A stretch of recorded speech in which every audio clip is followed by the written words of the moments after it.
Welcome to the Rocket Rewind, the show where we get together and talk about things that matter, things that are interesting, and shit that might just blow your mind. Yeah, they're our opinions, and you don't have to like them. We might not like yours either, but feel free to share them in the live chat. This is America, where we have free speech, cancel culture, Karens and Darrens, all working together in such super sweet harmony. Yeah, right. Sometimes the things we talk about might help restore our faith in humanity, but all too often it's going to be stuff that might piss you off like it does us. Make sure you have your grown-up panties on and come join the conversation. Oh yeah, and make sure you subscribe and turn on those notifications. You don't want to miss this weekly dose of provocative discussion. The Rocket Rewind, Sundays at 6 p.m. Central, 7 p.m. Eastern. Let's get into it. Viewer discretion is advised.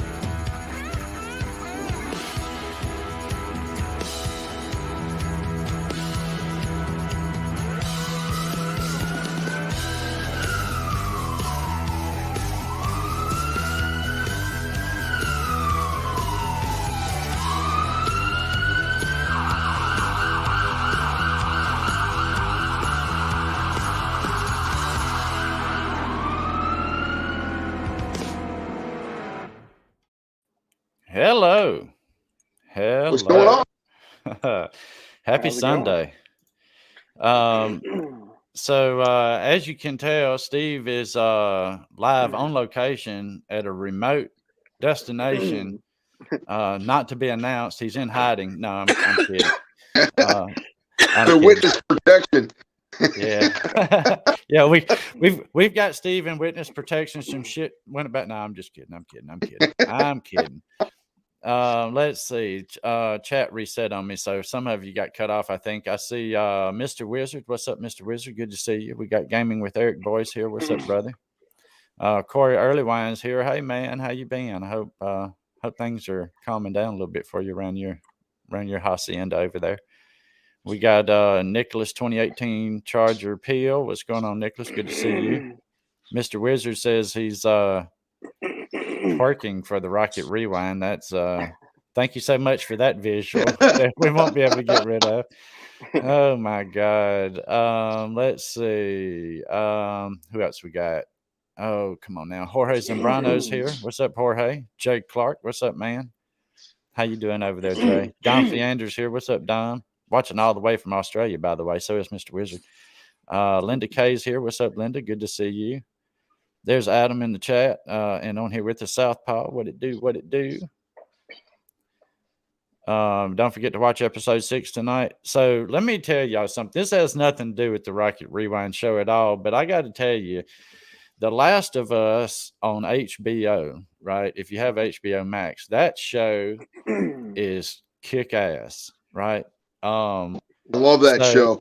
Yeah, so thankfully it doesn't air until after our show is done, because we would have to reorganize this show a little bit. It's actually pretty good. Yeah, I never played the game because it was on console, right? And it's about to come out on PC. Oh, yeah, that game is incredible. Never played it. That game is amazing. Yeah. Corey's PC is in the hospital right now, so hopefully he'll have it back by Tuesday. I hope so, brother. I hope so. We've been missing you over there. Gary Gaming, what's up? Good to see you. Welcome to the stream. So we've got kind of a heavy topic tonight, which is, let's admit it, pretty common on this show, right? There's not a lot of video with our primary topic tonight, but there's a federal lawsuit that we're going to look at. We're going to look at some media news articles about it and some things like that. But before we do that, shout out to the Naked Cowboy, who was in Mobile this week. And he had a little run-in with Mobile police down there. For those of you that don't know, the Naked Cowboy really ain't naked when he's out. He wears a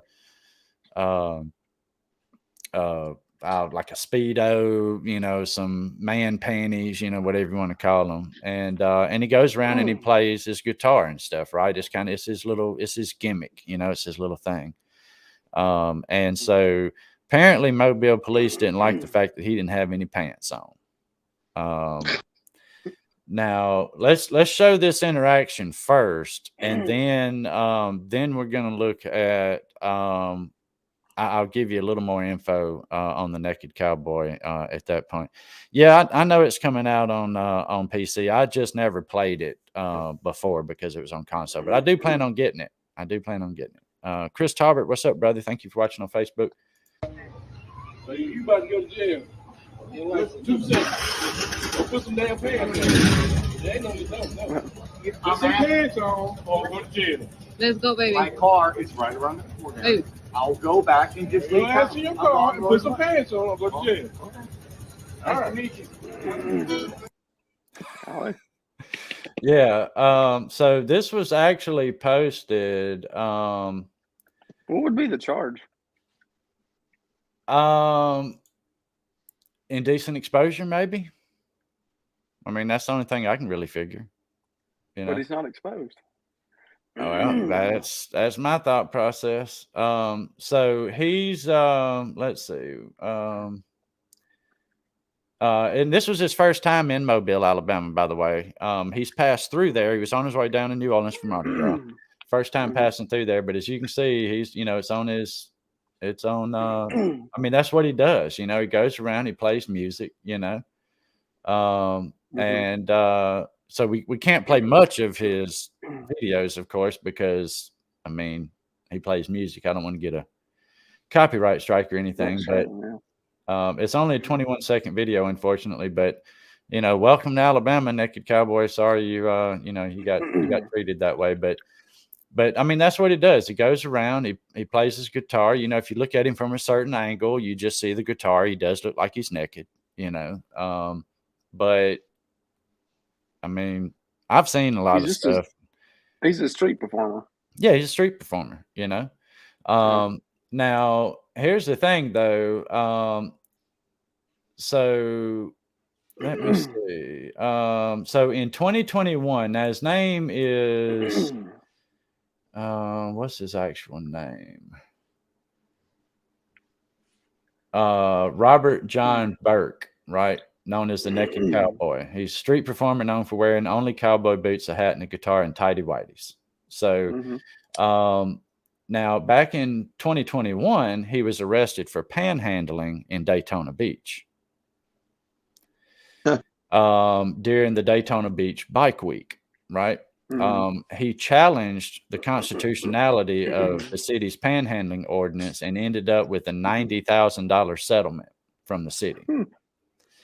So luckily, Mobile did not arrest him, so the taxpayers don't have to pay out a settlement because he would have fought it, of course. I mean, I could see if somebody is truly nude in public when there's kids around or something like that. And I get the fact that some parents may not like somebody standing around in their underwear or whatever, but the simple fact is the important parts are covered, you know, so I don't know. Yeah. Right. That's just one of them things. It's like, you know, pick your battle sometimes. That's not really worth it. You know, to go that route. Speaking of picking your battles, Mr. Wizard says, bros heading to Mardi Gras, people there will have their titties out. People wear a lot less at the Mardi Gras. You're right. Now, New Orleans is a hell of a lot more forgiving. In New Orleans, he probably could be down there with his pecker out and they'd be okay with it. But you know, Mobile has a big Mardi Gras celebration too, though. They do. And Fat Tuesday is this coming Tuesday. Right. And so, you know, he's been through Mobile on his way to New Orleans, but he's never actually stopped and performed in Mobile. And he was like, okay, well, I'm going to give it a shot. And then, you know, he gets a big old Mobile PD welcome of put some damn pants on or go to jail. Welcome to the Bible Belt, everybody. Very kind of them. Yeah. I mean, I get it. They were charging him with. Indecent is all I can figure.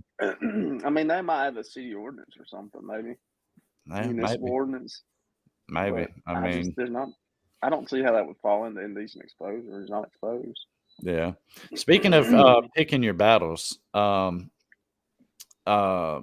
met a couple of new folks with the Madison Police Department this past week. I was out filming a house fire on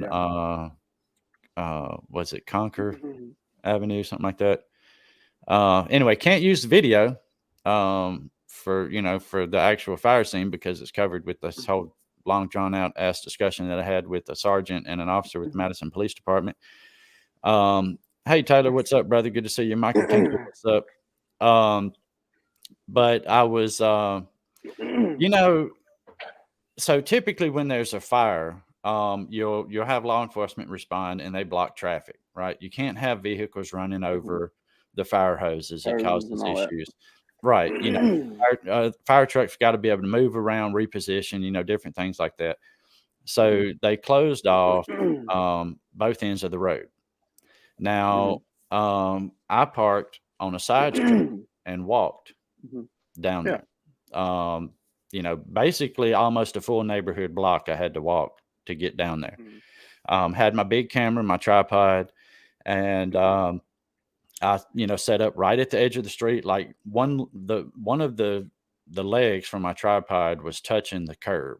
I was that far over on the road. Road blocked off on both sides. Fire trucks ahead of me. I'm basically 2 houses down from the fire and across the street so that I could get a shot, but not so close that I was going to get in the way of the firefighters running back and forth and getting oxygen tanks and different stuff like that. Right. Yeah. Hey, Dustin K, what's up? So I start filming and I ain't there 30 seconds and I see 2 Madison police officers walking towards me. I've got my, it's cool out. So I had my pullover on, had my body cam on because I always run my body cam when I'm in Madison for this very reason. Anyway, they're walking up. I've got my lanyard on with my press pass and all that stuff with my, Rocket City News Now logo and all that stuff. And I mean, and in all honesty, I mean, I'm not normal news media, right? I'm not WAFF or anything like that. I got a very small following.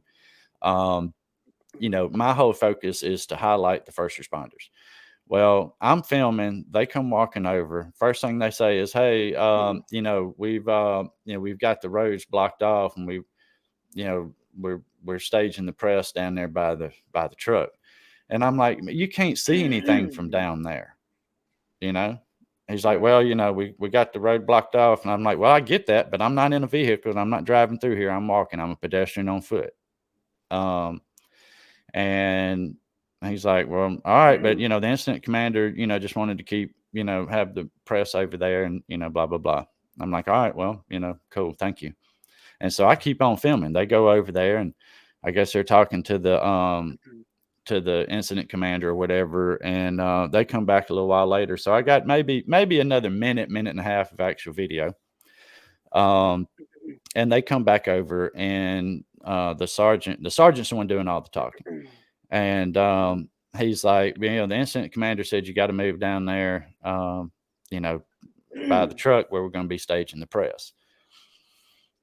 And I'm like, look, dude, I'm not going to get in the way. If they need to move a truck, I'll step up in the grass. I'm not approaching the scene. I'm not hollering anything out. I'm not giving any problems. I'm just filming from here. Meanwhile, there's other people standing out, right? Because it's a neighborhood. Right.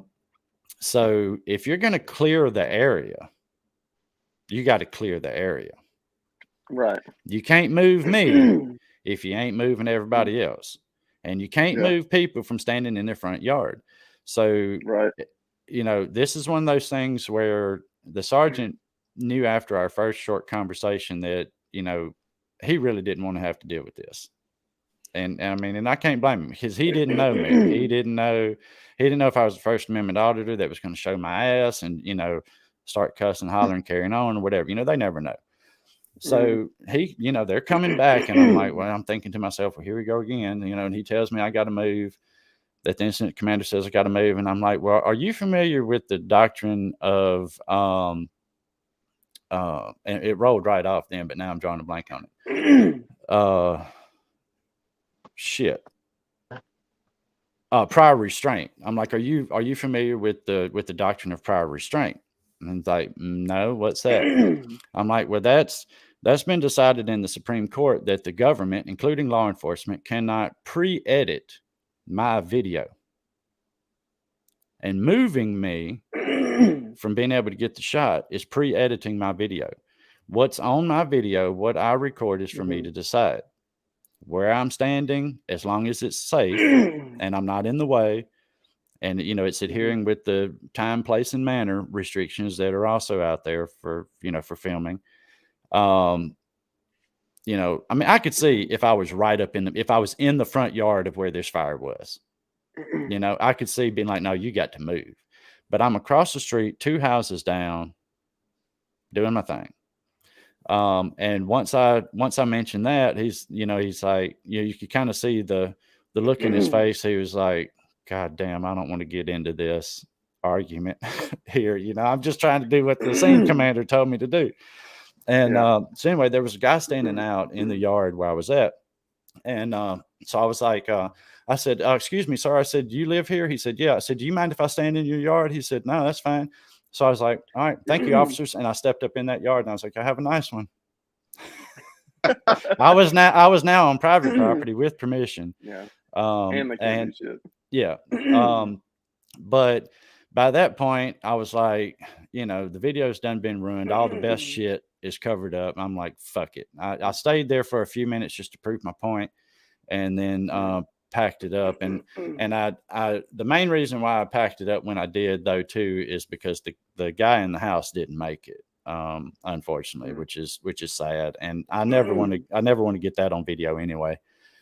So I would have shut the camera off anyhow at that point. Hey, Megan, what's up, ma'am? Good to see you. Who was the scene commander? Is that the fire chief? I think it was somebody from the fire department. And I get that they need to keep the scene clear, that they need to keep distractions out. But see, here's why they try to push the media further out, right? They're worried about HIPAA regulations. Yeah. Right. Now, HIPAA doesn't apply to me because I'm not a medical professional treating somebody. So I can film a patient being brought out of a house during a fire, and I haven't violated HIPAA.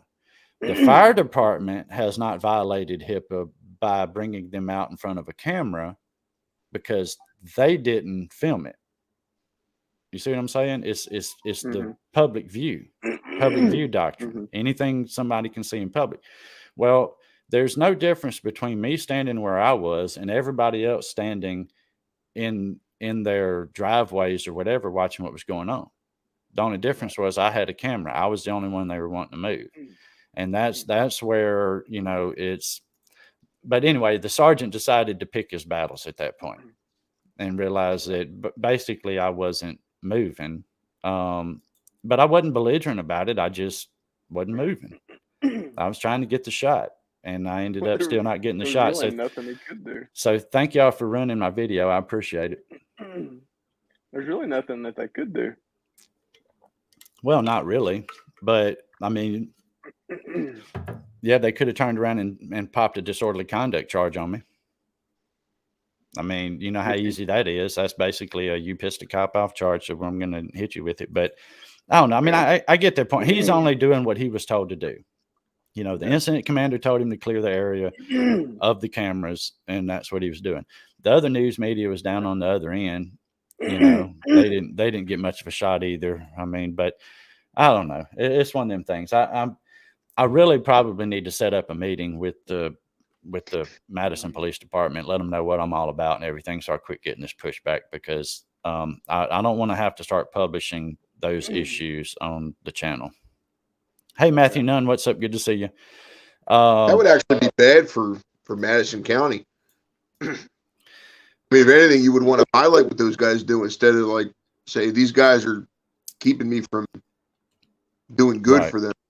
Well, and that's the thing. I mean, y'all see how good things go in Athens, right? Athens probably has to be the best place for me to film. Thank you, Athens Police Department. And part of that may be, and Huntsville's not bad. I mean, you know, it's I don't have many issues in Huntsville, actually. I think it stems back to maybe the Madison police don't really know who I am and what I'm about, and so, you know, when you see somebody with a camera that doesn't have the, you know, mainstream media logo on, you know, you assume, oh shit, they're here to be an asshole. So, you know, just one of them things. But we'll work it out eventually, I'm sure. So let's get to the meat of what our show is about tonight. Let me see if I can get this to open. Why is this doing this, man? It keeps wanting to open on the wrong screen. So this is from the New York Post, and I think, let me see, I think I've got to let this ad play first before I actually share it over. Give me just a second. I'm actually trying to stop it. Stop. Damn it. Stop. Okay. God. Let me go ahead. Let me push this over here. Hold on.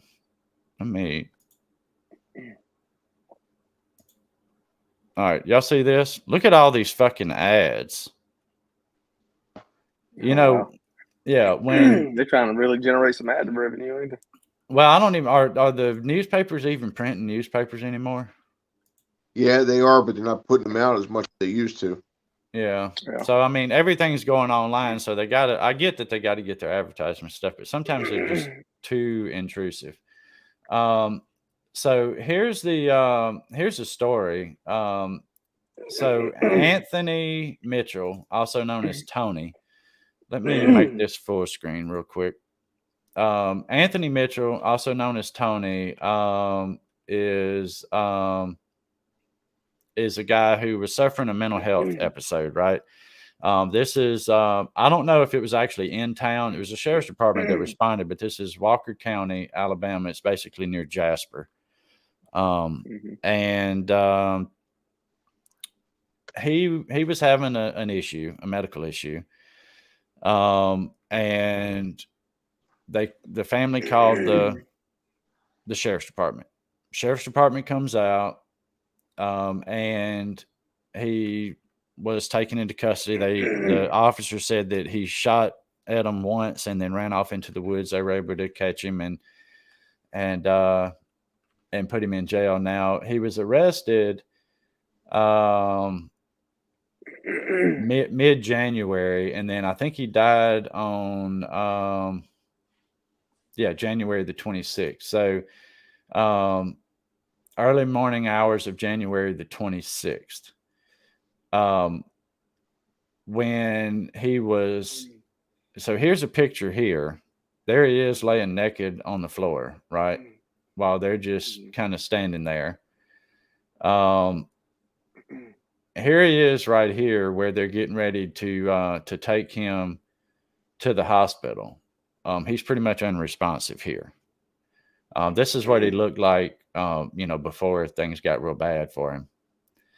But here he is here. They've got him in in an office area. He's buck naked. That's the day he got arrested right there. Right. So he needed some mental health help. Well, he didn't get it. He didn't get any help. Instead, what the family alleges is that he was mistreated in the jail to the point of when he became unresponsive here in this that we see here. And I've actually got, I've got video. Let me see if I can get this. Let me pull this up instead. So this is from ABC News. This is ABC 3340. But his family has filed a wrongful death lawsuit in federal court against the Walker County Sheriff Nick Smith, jail staff, a nurse practitioner, a nurse, and an investigator. Here is the video. Now I think it's going to shrink down. Let me see. Is this going to be? I think we got to get through an ad first, everybody. Hey, Jamie H and Sharkman, what's up? Good to see y'all. Well, I thought about ad blocking, but I do want them to get the ad revenue from the visit. I just don't want to play the ad. Yeah. I want to play the ad on the stream if I can help it, but yeah, this is not going to load at the moment, for fuck's sake. All right, I think we can probably see this a little bit better. It's going to be kind of small. God damn, no, it's trying to load an ad too. See, this is where trying to get news. You've been waiting to see if EVs are a thing. My dad went electric. Up to 360. Cut off for a quick second. Let it finish doing its thing.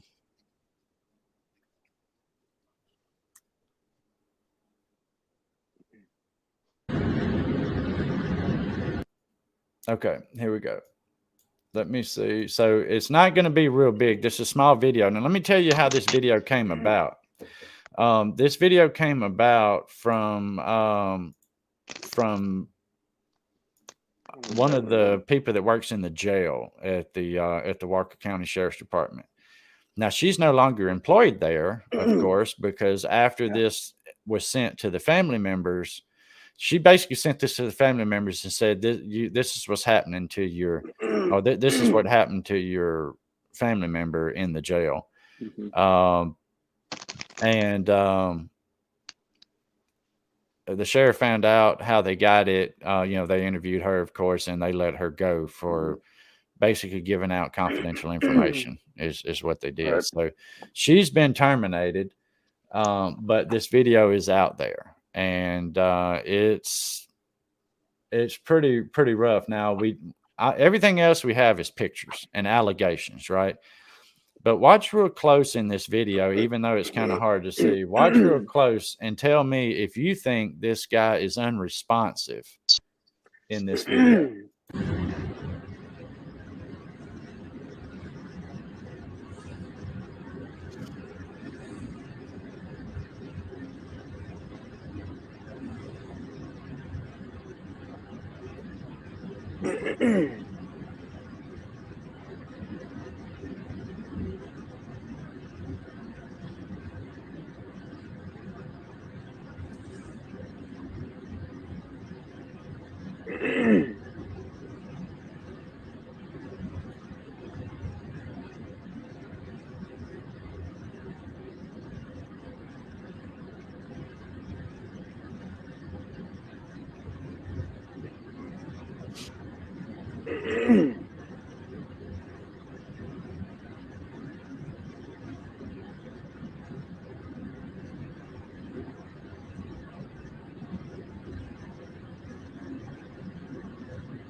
So what do y'all think?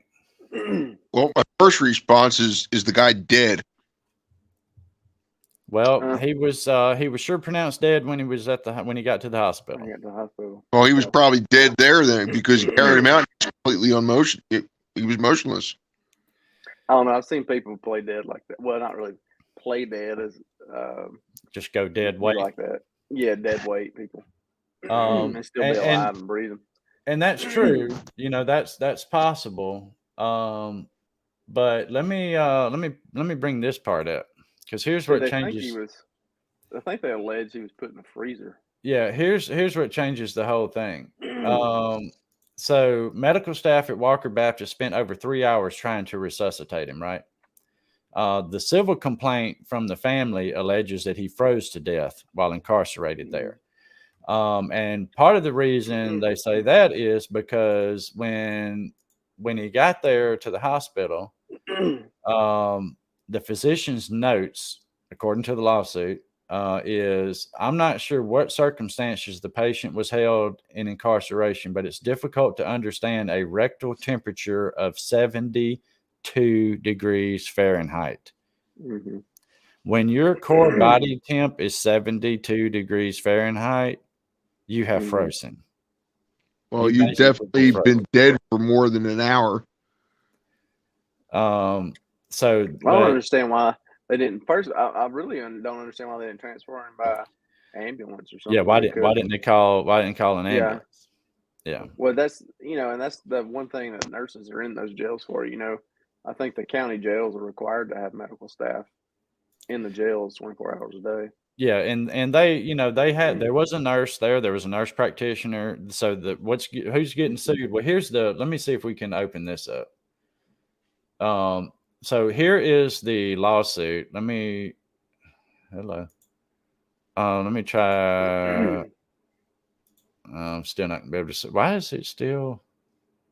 I could kind of see him being pretty damn cold on one of those cold concrete floors naked. Yeah, but 72 degrees. Interior temp. But we used to keep a jail mid-60s. Well, yeah, but this is his internal temp, right? So, right.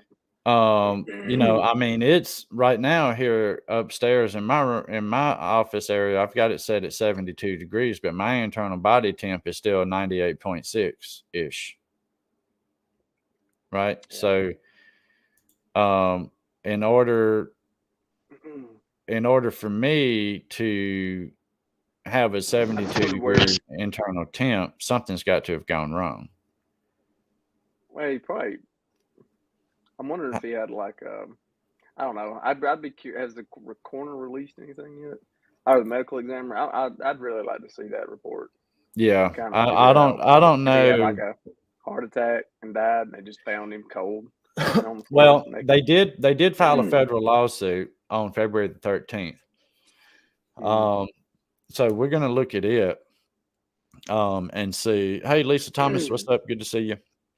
Now, for those of you that are watching on YouTube, by the way, if you look at the pinned comment, if you want to join us live on the panel, I do have the link there for you to join us in studio. You just click that link and connect your thing and pop on in.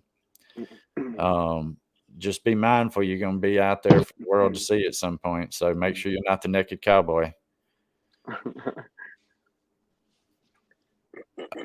So Southpaw says when a person dies, their body begins to cool by about 1 to 2 degrees every hour. Eventually, the body's temperature will equal room's ambient temp.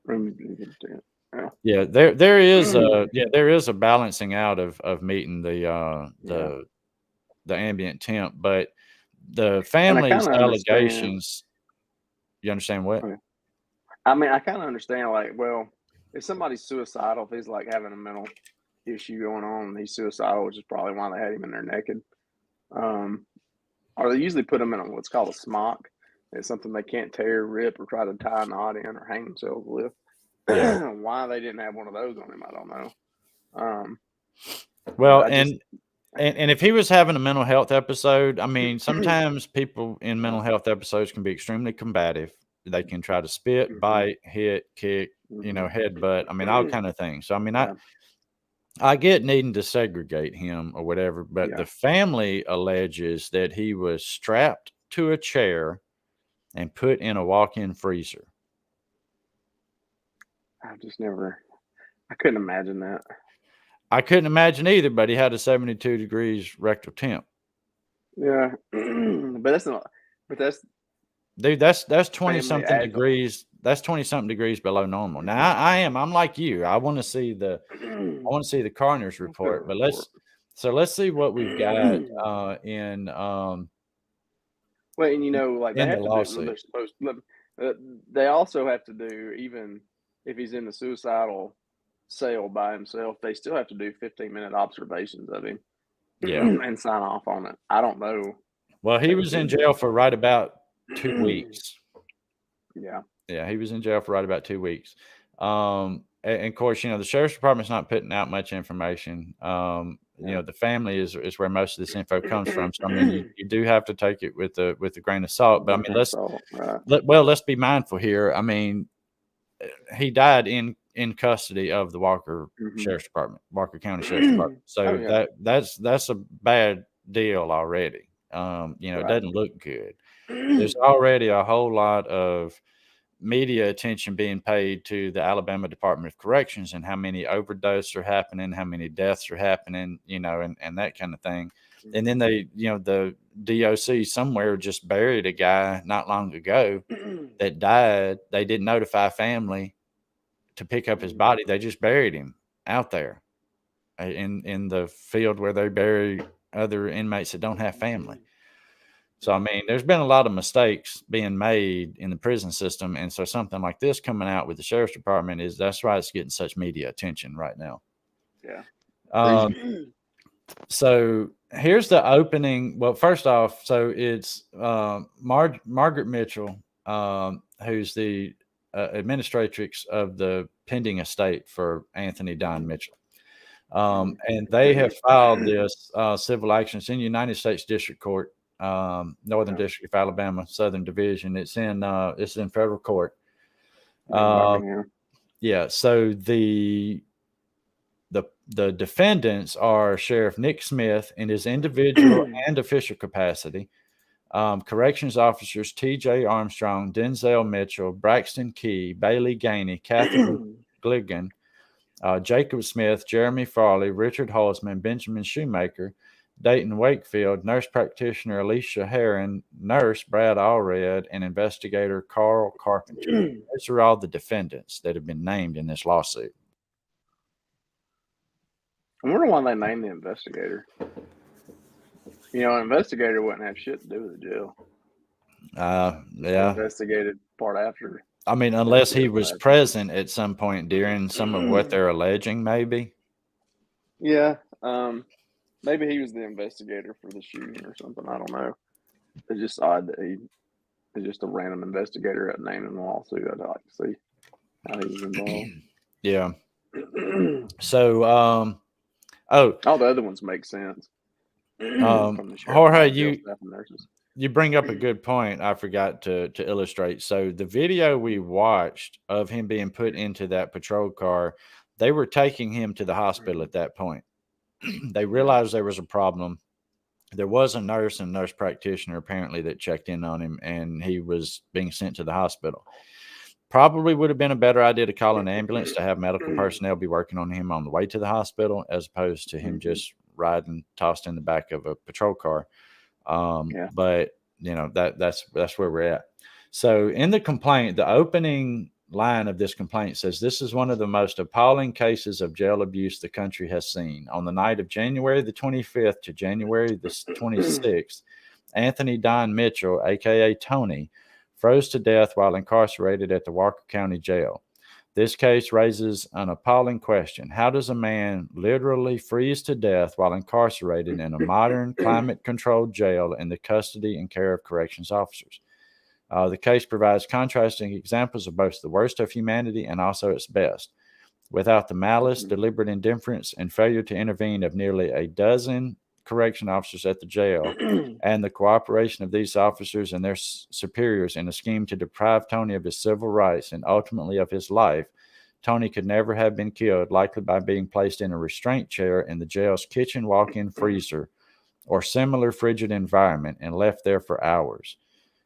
Nor would he have been denied prompt emergency medical treatment that would have saved him after his removal from that frigid place, but also without the heroism of a corrections officer who dared to preserve security camera footage on her phone and get the recordings to the estate, it would have been possible for the estate to dismantle the scheme of silence and lies within the sheriff's department and reconstruct what happened to Tony on the morning of January the 26th, 2023. Medical examiner. All she got was them putting him in the car. Well, that's what they have released. Now, I don't know what else she might have given to the family that the family hasn't put out there yet. Yeah. Well, the reason why I say that is I just have never. I wouldn't see a reason that they would take him into a kitchen area or put him in a walk-in freezer. Like it's the most unsecure, dangerous place. One of the most dangerous places you could go with an inmate. Yeah. In a type of jail anyway. Mr. Wizard works in the medical field, and he says any temp below 90 degrees Fahrenheit is acute hypothermia. Yeah. I just wonder if he died and they just didn't realize it. They just kept going over there and checking off on his sheet. I mean, and that's possible. Dead. Yeah, I mean that's like that's he might have died a lot too. sooner. Because to me, when he looked like rigor mortis had set in. He was stiff. Yeah, some of those photos and stuff. There did appear to be some stiffness in there. So I'm kind of curious if that had. So here's what this suit alleges. It says, while Tony languished naked and dying of hypothermia in the early morning hours of January the 26th, his chances for survival trickled away. Numerous corrections officers and medical staff wandered over to his open cell door to spectate and be entertained by his condition, as shown by the surveillance camera screenshots included in this complaint.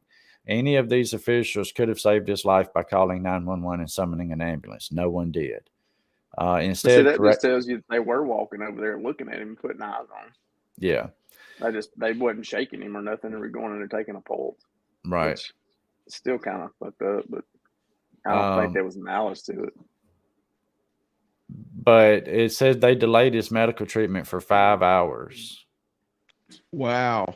That is messed up. Yeah. And of course they're suing, part of what they're suing under is the 14th Amendment. But if you've got medical staff inside of the jail that's checking and all that shit, is his medical treatment really delayed 5 hours? That's what they're there for, is to provide medical treatment. So I could understand the suit against the nurse practitioner and the nurse. Because the jail deputies are there just to put eyes on him and make sure he doesn't hurt someone or hurt himself. Yeah. So they're walking over there checking on him. They're just literally looking at him, making sure he ain't hanging, and signing off or making sure he ain't trying to hurt himself. But what's odd though is this suit alleges that his cell door was open and he was laying there and they kept walking by. Yeah. That's what the suit's alleging. I don't know why would you leave his cell open? He shot at a cop. That just don't make sense. And I'm not saying that there wasn't major issues there. The shit just don't make sense why they would do that. No, it doesn't make sense. And it may be their fault. They may completely be at fault, but I just don't understand why. Yes. Hey, Stacy, welcome. Yeah, you can hop on, Mr. Wizard, if you want to. Deontay, what's up? Welcome to the stream. Good to see you. We watched the video. Camera set up. Yeah, he don't have a camera set up. We did watch the video of him being put into the patrol car, the one there in that area. That county we did. That county borders the county that I worked in, and Walker County was known for being one of those counties. You didn't run from Coleman County into Walker County. You'd run the other way before you'd run into Walker County because they'd tear your ass up when you got in there. Stacy, there should be a pinned comment where you can click the StreamYard Studio link. I've got a pinned comment on YouTube. Just remember, you're going to be on here for anybody to see, so keep that in mind. What up, welcome, Blade? Wizzy. What's going on? Yeah, we got Wizzy here. Hello, Wizzy. Hello. Everyone's favorite Aussie. Yeah. You got a fan on blowing in your face there, Wiz? Yeah, I'll turn it down. Hold on. Sounds like you on one of them airboats in Louisiana. I'm in Corey's house. Oh, I got you. Okay, that makes sense. So of course they filed the lawsuit under the 14th Amendment. They're establishing venue because it happened here. They're filing it in this district. And then they lay out who the parties are, the correction officers, and they make sure to include this part here, can y'all see mine? Oh, there we go. At all times relevant to this action, each individual acted under the color of law because, of course, this is brought under the U.S. Code Title 42,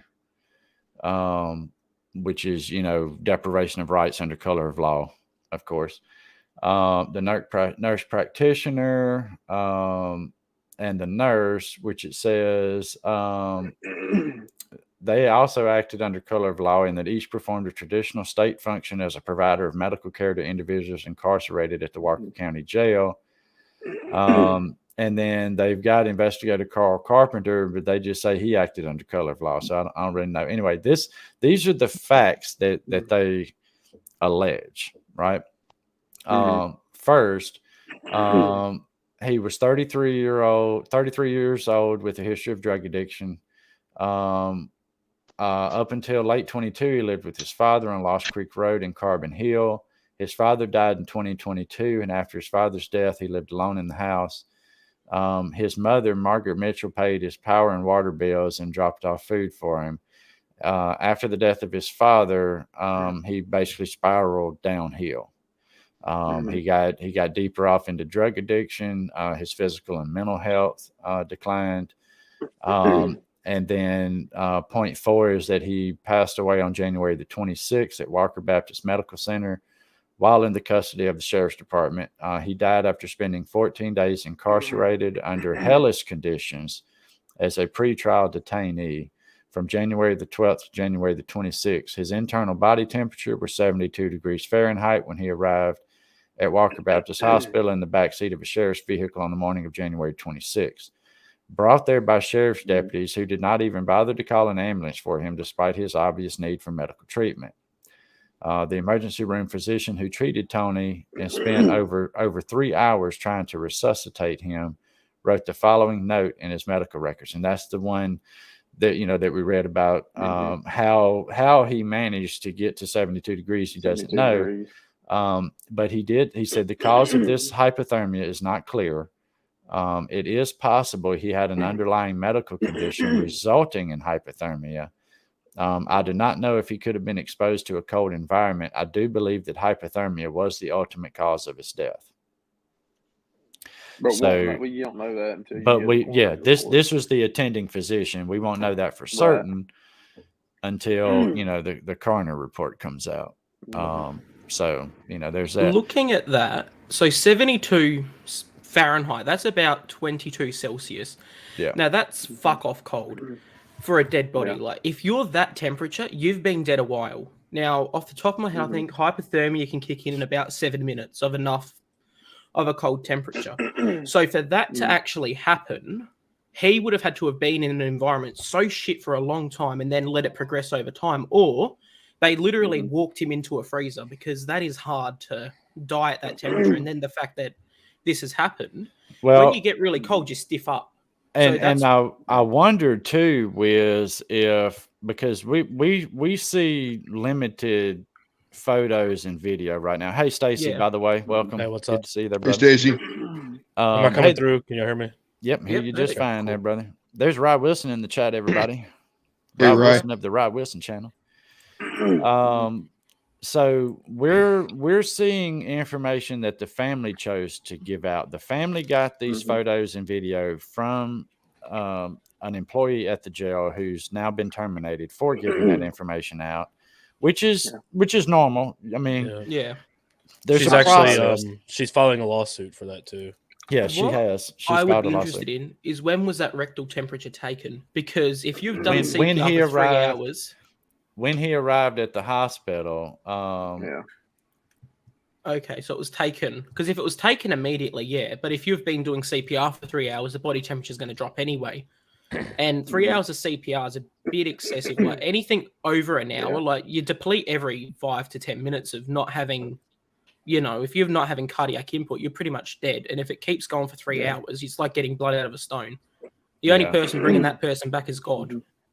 Well, and I don't know what all steps they took during the 3 hours, because that's not really brought out in anything that I see here. But I mean, I'm sure there was probably you know, For sure, there would have been something going on. there was Well, and- physical CPR probably. Then they may have tried some adrenaline or something. They may have tried, you know, some paddles.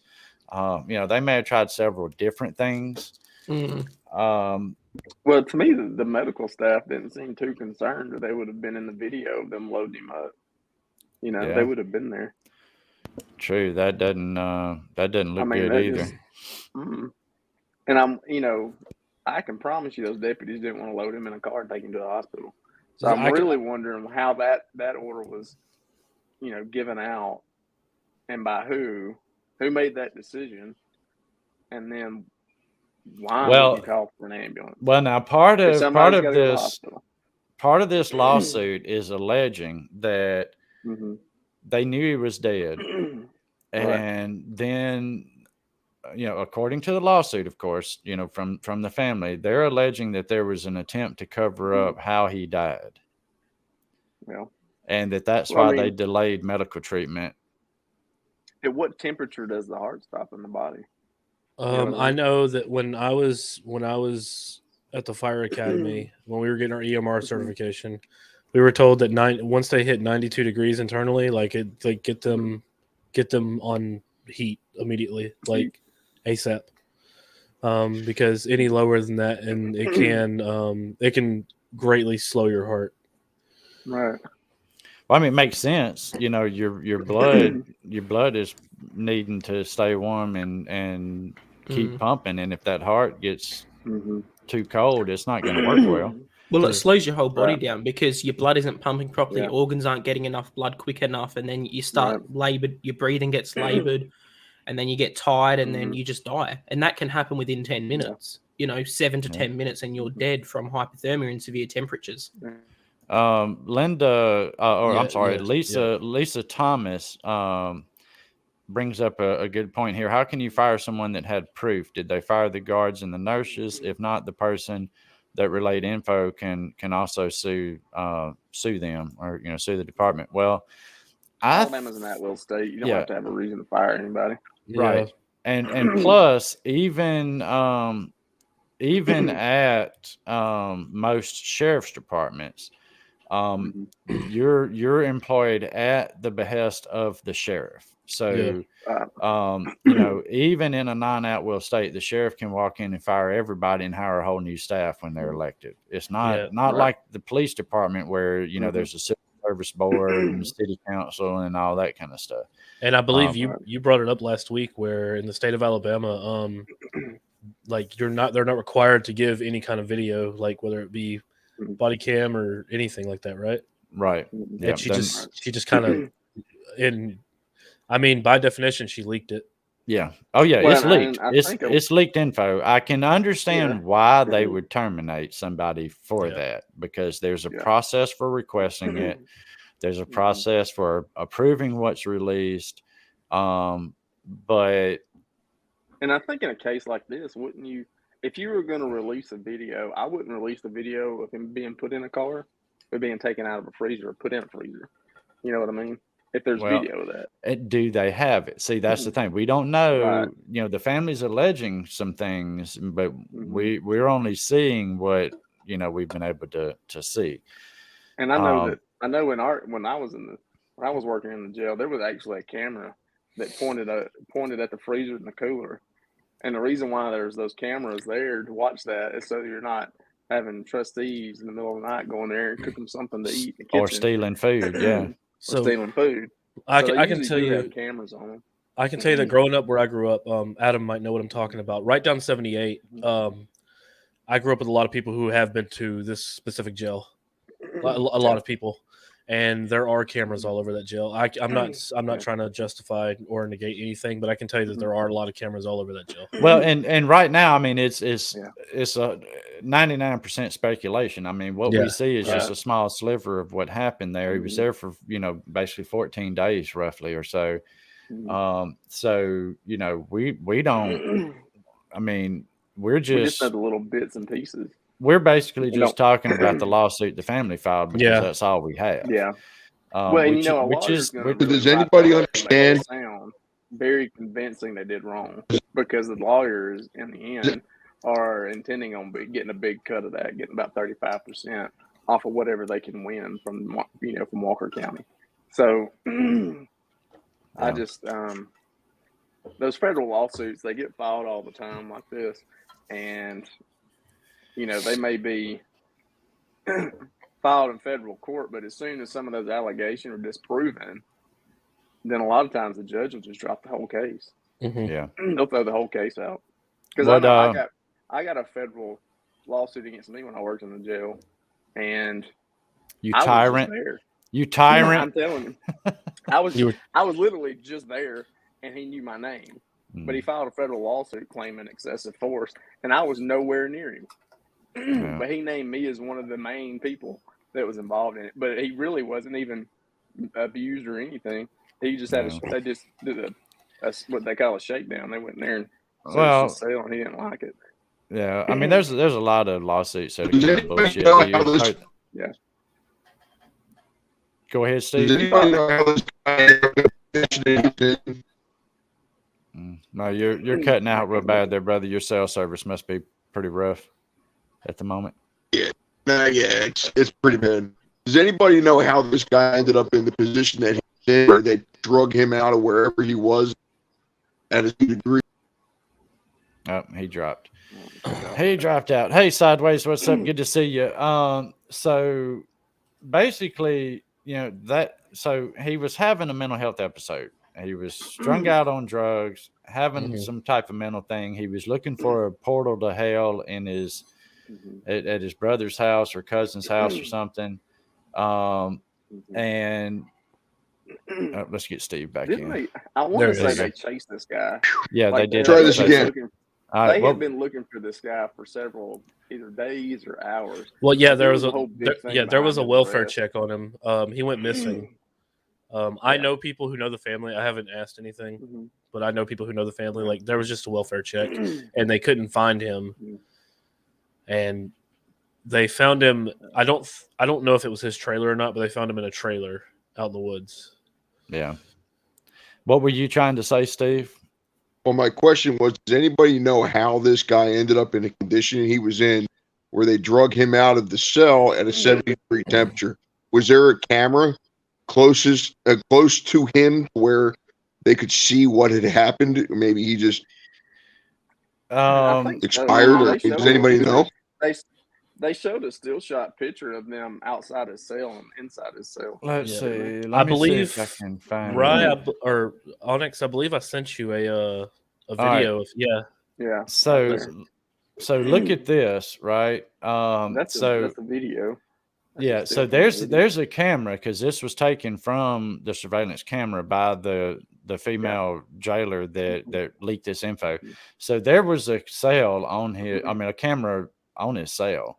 This is some type of an isolation cell, though. This is not. I don't think this is a normal cell block. This is where it's not. Some places refer to it as a drunk tank, suicide tank, something like that, so that there's no furniture and shit. So you can't hang yourself and all that. So basically, he was supposed to be under surveillance for 24 hours, and if that were the case, right? Well, he should have been. If he was on suicide watch, they should have been doing checks on him every 15 minutes. Right, exactly. Yeah. So now I'm kind of curious, because now he's laying on the ground in a room where he can't hurt himself. Were the deputies there, or the COs that were there, did they have something to do with maybe getting him to that position? That camera video from that camera should, depending on their DVR system or ever how long it records, it should be 2 weeks worth, because their camera quality sucks. Yeah, and that room. It's got to show something. That cell that he's in specifically, where you can't tell from that camera angle, but you can be anywhere in that little foyer right there, and you can see into that room. Like, I know where that room is. I've never been to jail, but like, I've been in that specific area of the jail. So, statement of fact number 25 in this lawsuit from the family says, at the time of his arrest, Tony suffered from serious medical and psychiatric needs, including but not limited to severe drug addiction, psychosis, and malnourishment. Right? So, didn't they send his body out for autopsy? Oh yeah, I'm sure there's going to be an autopsy, but that hasn't been released yet. I want to say the state took over the investigation. Leah, I think, is looking into it. I'm sure they did. They normally do, especially when there's allegations against the, allegations from the family like this. Some other agency is going to have to get in it. So let's see. Point number 26.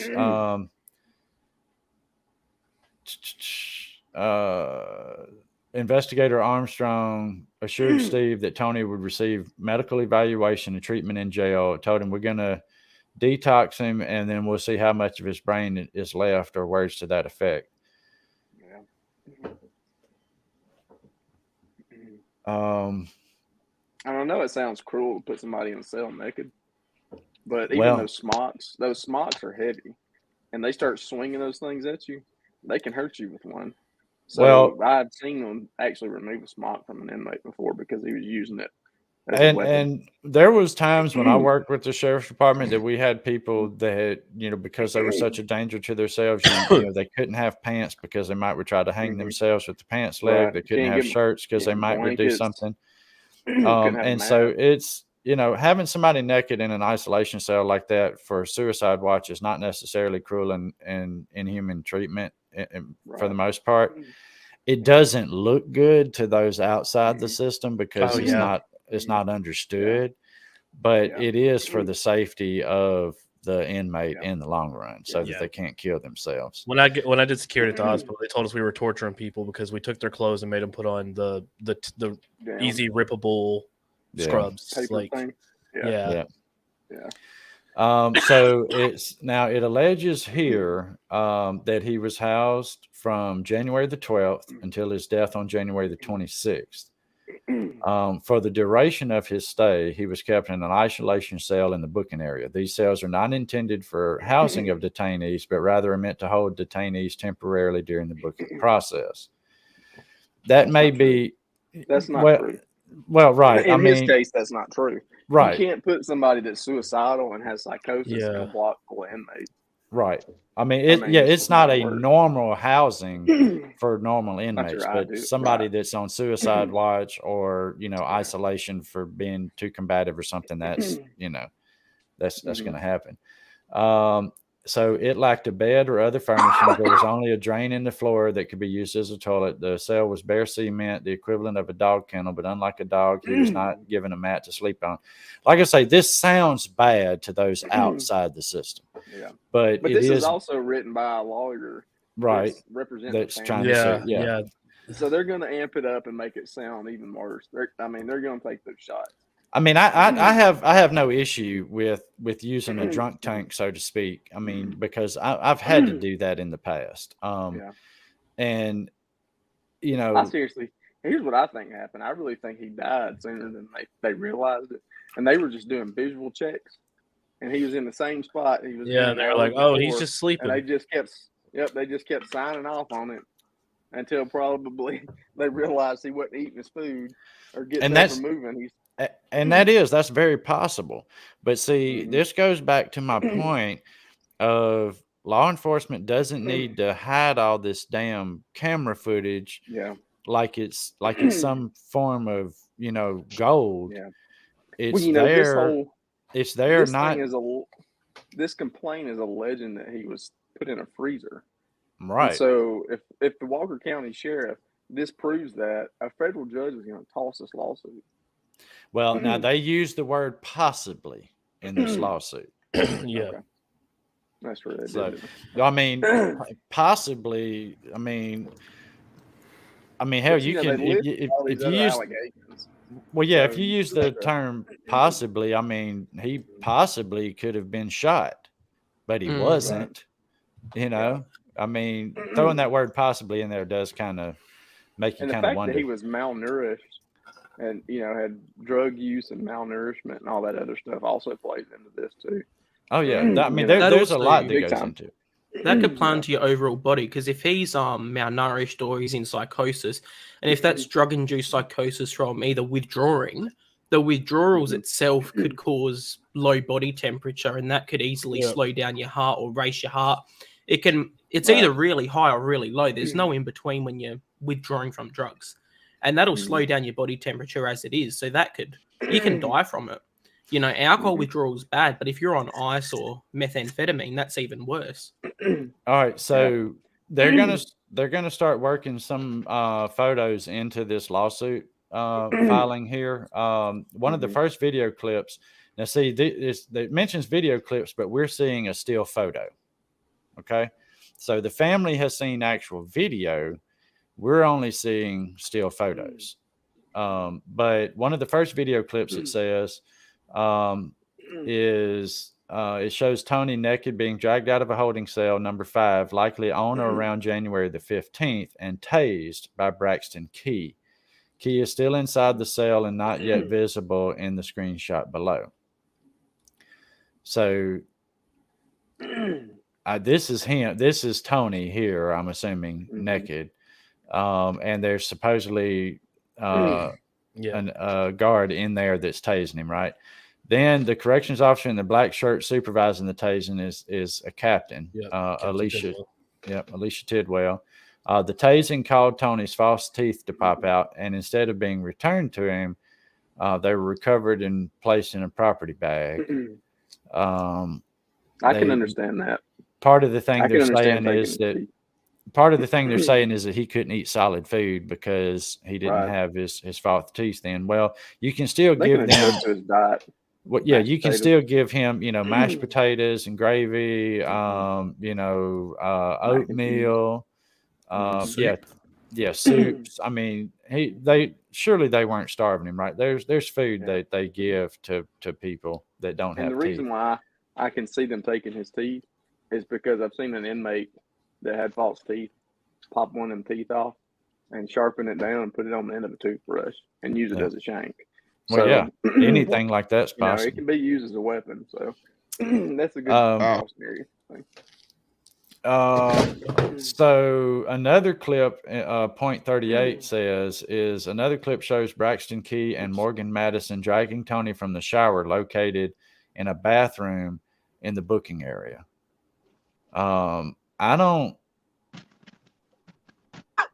Shower located in bathroom in the booking area. Now this, I don't know how you have a shower in here. This looks like an office to me, but whatever. But anyway, I think that may be. You see that gray thing is. I think that may just be a walk, like a hallway around the desk where they would book you in. Oh yeah, maybe okay. I see what you mean. Yeah, this is the hallway back here. Yeah.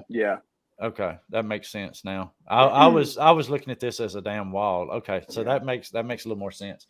Yeah, and it makes sense they would give him a shower because you've got to delouse them. And people that are on drugs and that are neglecting themselves really don't take showers, and they can have scabies, lice, all kinds of issues, and it's contagious. Yeah. What's up, Brandon Lohman? Welcome to the stream. So I'll keep that to myself. So let's say he was being combative, right? Let's say he was being combative and didn't want to cooperate. Well, they're going to have to drag him to get him in and out of places because he's not going to walk of his own free will, right? Right. So that's a possibility. Now, point 39 alleges that he continued to suffer from serious medical and psychiatric needs while incarcerated. Now, I get this part here, but we also don't know. Did they have a psychiatrist come and talk to him? Were they attempting to medicate him on anything? I mean, now I was in law enforcement way back in the day, right? When mental health wasn't talked about. And mental health people were not treated well because we didn't know how to treat them well. There was no training. There is training now. There's officers that specialize in mental health responses. The medical staff at the jail damn well better be trained on mental health stuff. And so to have been there for 14 days without any psychiatric oversight is probably not a good idea with somebody like this. Yeah. But Walker County, I mean, I don't know. You're more familiar with the area, Stacy. Jasper's fairly small. So I can't account for the jail. I can tell you that when I did security at one of the hospitals in Birmingham, I would only imagine that the hospital that the jail is less than this. When we would watch the psychiatric people, the doctors would come in, ask them, "Hey, do you want to talk to us?" And if they said no, the doctors would just leave. They weren't going to try to convince them to talk to them. So, yeah. But I can tell you that Walker County itself is big, but as far as like, I don't know. Walker County is a different. God, it sounds like I'm insulting, but it's a different. Adam, I think you're about to say what I'm trying to say.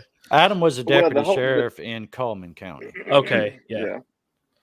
So when I was a deputy there and I first started there was actually a plan with inmates who had severe psychosis or had an issue like that. They would come to jail. There were several times that they did come into the jail, but the nurses there would arrange for them to go to the mental hospitals or go to a clinic, and we had plenty of them available to us. But in 2000 and either 7 or 8, whenever they were trying to pass Obamacare, they cut all the federal funding out for mental health, and they closed all the hospitals, and we were left with like one in Decatur, and then there was one in Tuscaloosa for the women, and that's the only 2 places we had options for. So a lot of times we would take them to these mental hospitals, and they would turn them away because they didn't have space for them. So the whole process for how we dealt with mental health patients in a jail changed.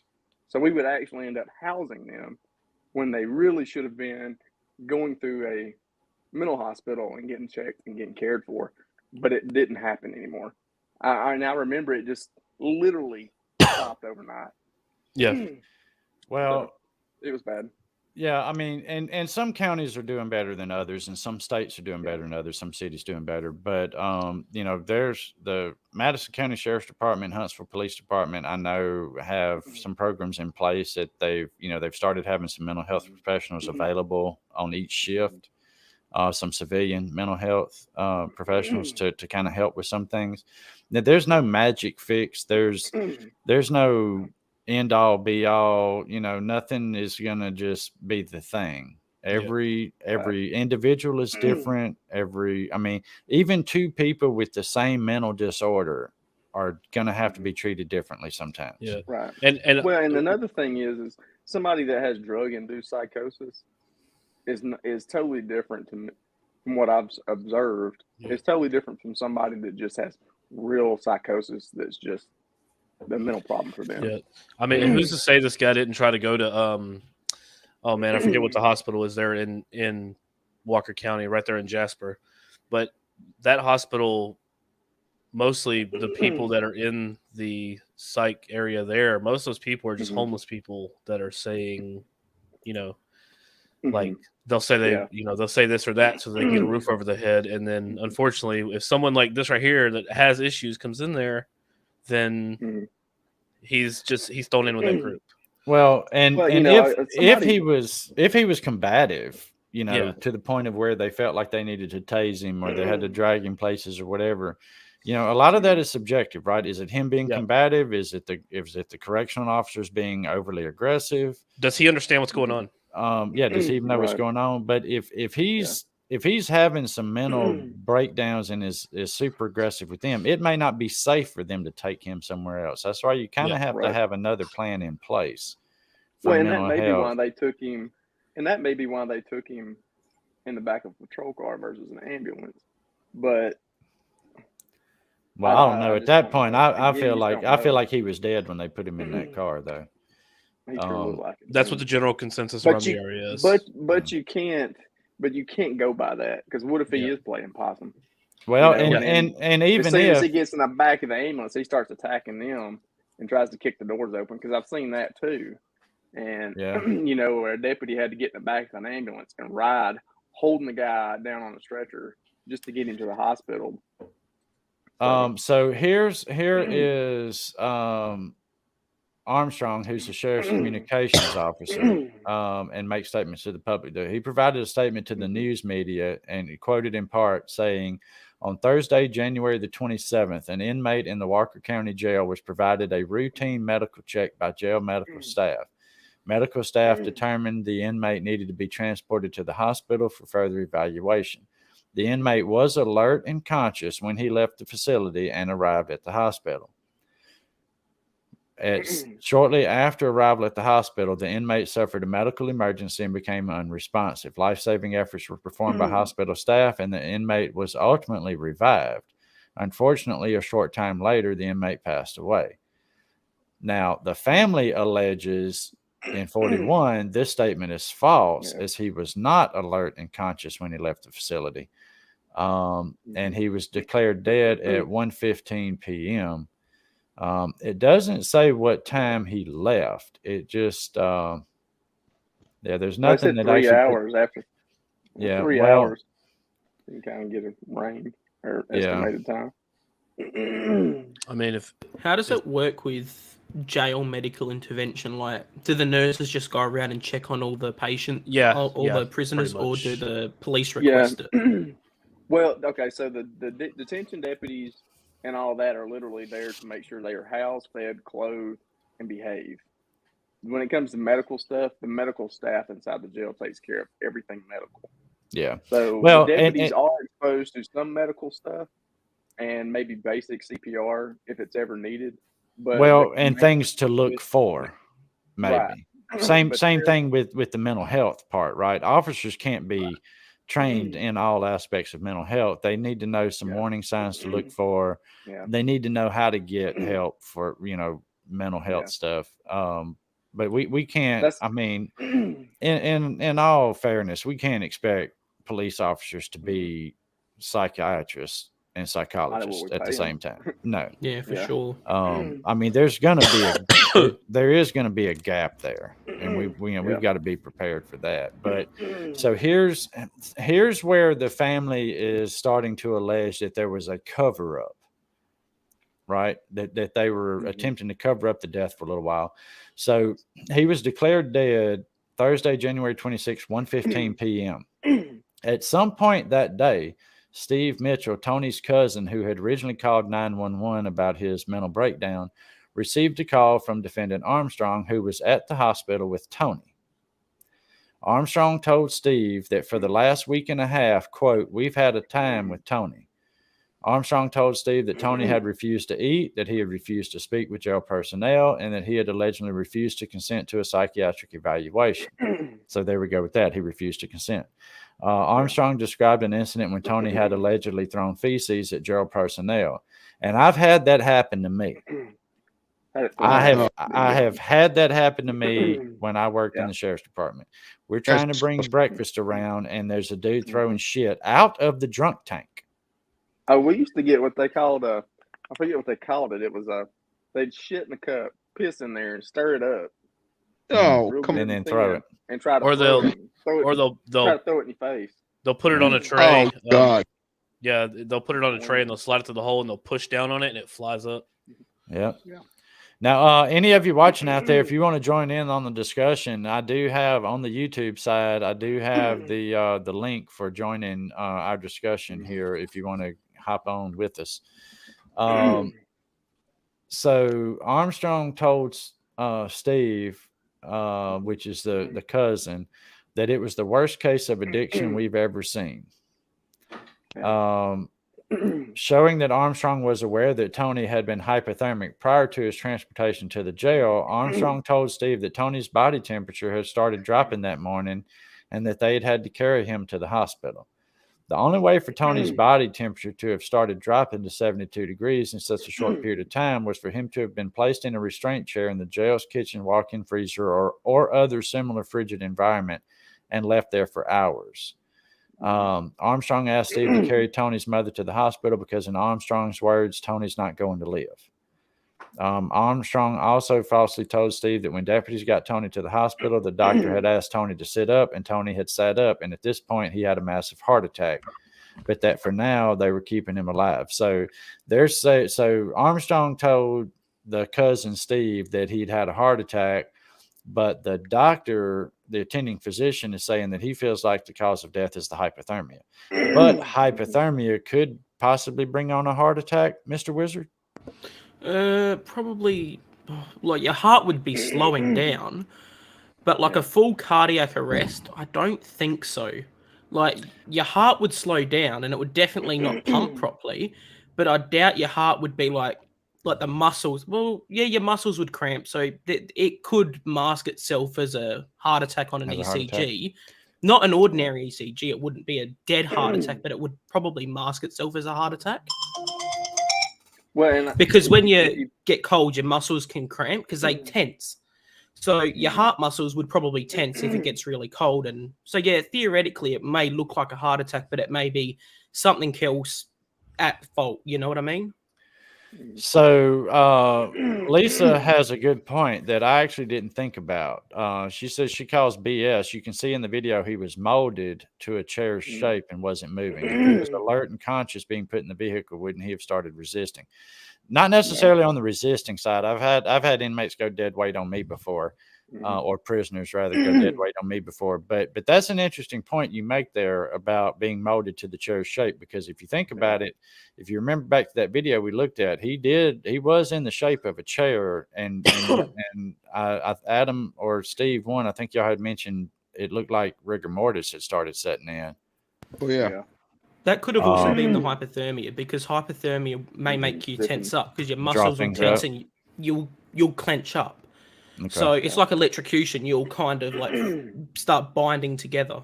So it could be either of that. But then there's also, he could have had a health condition, something from the psychosis, could have led to internal issues. If he was withdrawing, that could have led to something. And that could have caused, like, he could have had a stroke. The drawing up of muscles and things that we might, as lay people might see as you might think rigor mortis. Or he may be rigor mortis, but that looked like either severe hypothermia is tensed up or rigor mortis. I would probably say for rigor mortis, he would have had to been dead for a while. So, which, it's like this is like a weird triangle of like back and forth. So it's like it's like three different stories, but it's like they're all wildly different in a way. And I think the video, if it's all released, would clear a lot of it up. But I think the coroner's inquest and what they would do would be, I think, very instrumental, because I'm thinking it's probably hypothermia, but then hypothermia, he'd have to be physically, like, I couldn't see a jail cell getting that cold unless there was a blizzard. So they would have had to have walked him into a freezer, but I don't see them doing that. Like, why would they do that? That's like serial killer level crap. Are there any blood disorders or anything you know of that? Because it says maybe he had an underlying, one of the allegations is. I would go with him detoxing off of something. There's probably a detox, probably detox related, or he had a stroke from the detox, or he could have had a clot in his leg. Especially if you get cold. Actually, if your body temperature just gets cold, you can actually clot, and then if your blood isn't clotting properly, that can easily break off. If you get a clot in the lungs or in the legs, that can actually break off and go to your brain and kill you instantly. And of course, the family is alleging that this was intentional, of course. But there are. I mean, it's highly possible that he still unintentionally could have died from hypothermia, from either an underlying medical condition, the stroke, or something like that, or maybe he had died in the night. Nobody actually checked on him, and his body temp had dropped for hours and hours. Even severe arthritis can cause your body temperature to drop. He could have had a spinal cord. I doubt he had a spinal cord injury, but that can do it. He could have had a lot of conditions that could easily lower your body temperature. And then if you're on the cold floor, like a cold concrete floor or tiled floor, that could easily do it too. You know what I mean? It's like there's a lot of things that could contribute moving forward that could cause you to feel like that. But if you look at that photo there, you can see he is molded to a chair, but that could also be the fetal position.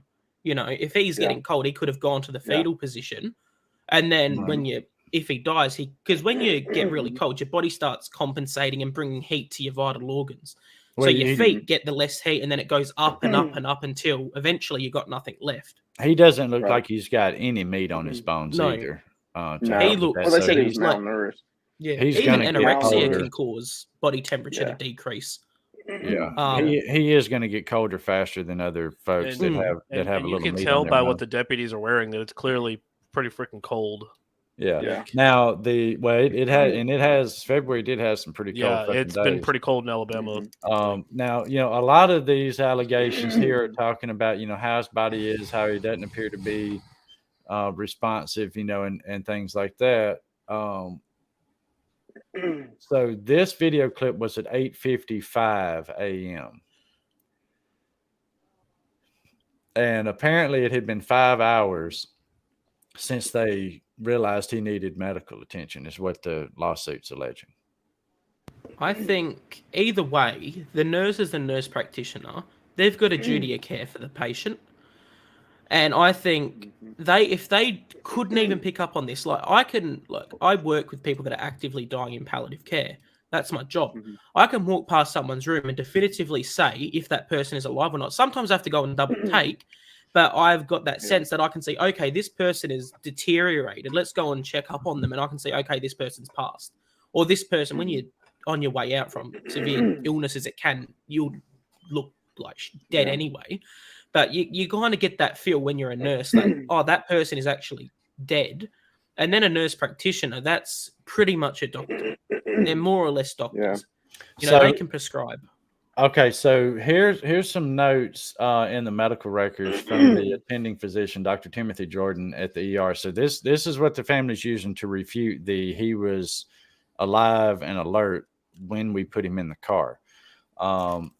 Because, surely it didn't take that long to get to the hospital, right? No, it's probably about a 10-minute ride. Yeah, and if they went lights and sirens, which I don't know if they did or not, it would have been even faster. But here's what the medical records say from Dr. Timothy Jordan. I have limited information on this patient other than what was provided by sheriff's deputies that accompanied the patient to the hospital. I was told by one of the deputies that the patient has been incarcerated since January the 12th. I was also told by the deputies that the patient has not been eating or drinking for several days. He was brought to the emergency room by sheriff's deputies in a car for evaluation. One of our nurses noted the sheriff's moving the patient out of the vehicle and putting him in a wheelchair, and he went outside and offered to move him to a stretcher. At that point, he was noted to have agonal respirations, breathing 2 to 4 times a minute. He was rushed into the ER and moved to our stretcher. He was unresponsive. What is this? Apneic? APNEIC? What is that, Mr. Wizard? Mr. Wizard? Oh, my phone rang. Pardon? Oh, what is apneic or apneic? Okay, so that's pretty much your breathing's just shit. That's what that is. Labor. So this is when he got there and the nurse was putting him in, getting him out of the sheriff's car. He was already unresponsive, apneic, and they said pulseless. And cold to the touch. CPR was started and handcuffs were removed. His mother arrived in the emergency room about 3.5 hours into resuscitation and gave additional history. She said her son has been drug addicted for years. He had developed multiple abscesses. He's been suicidal. He's recently been confused, and she's not heard from him in weeks. She requested that we not continue resuscitation. I'm a bit surprised that resuscitation went for 3 hours. Well, so here's the thing. I don't know what they're considering resuscitation. Let's say he's put on a vent, right? He's being kept alive, but not of his own accord. Yeah. Maybe that's part of what they were talking about. What I'm thinking is 3 hours of resuscitation. He must have had some kind of input. Even when they were moving him to the back of the police car, he may have still had signs of life. He may not have been dead. Because it said his breathing was heavily spaced, which was that apneic stuff. Yeah, 2 to 4 times. 2 to 4 times per minute. So I looked it up. What I would see if a slow depletion over time. So if I've got someone that is slowly dying and you're actively dying slowly, you'll start to slow down. So that's probably hypothetically what could have happened. And they've put him in the back, taken him to hospital. Cops should have taken him, but if they would have given him some oxygen, it may have helped. And then when they've hooked him up to the machines and given him some oxygen, he may have become more alert. He may still have been heavily hypothermic. and then their medical interventions have taken 3 hours, and then in between that may have had several attempts at bringing him back. But if it was just 3 hours of straight resuscitation, and there's a point where someone would come in and say, even after 5 minutes, if he's dead, he's dead. That's why I'm wondering if what they're referring to as resuscitation is, I think, somewhat medical interventions. Not necessarily life-saving, but life-sustaining temporarily until family could get there. Potentially, but hey, there Dixie, would have to be some kind of life to sustain. Otherwise, you just playing with a dummy at that point. So for reference, by the way, it is only a 6-minute drive max, or 8-minute drive if you go the long way. Okay. So what, like 4 minutes under sirens? Yeah, roughly, probably. So point number 61 says, another note in the file states that during the attempted resuscitation, quote, patient was unresponsive but occasionally made some agonal movements, including swallowing and minor movements of an arm or leg. This is while CPR with external compression devices in progress. Initial rectal temperature was 72 degrees Fahrenheit or 22 degrees centigrade. He appeared to have vomitus on his uniform. Then they go on to say point number 62 says, contrary to Armstrong's false statement to Steve, at no point do the medical records indicate that Tony sat up or that he had a heart attack while at the jail.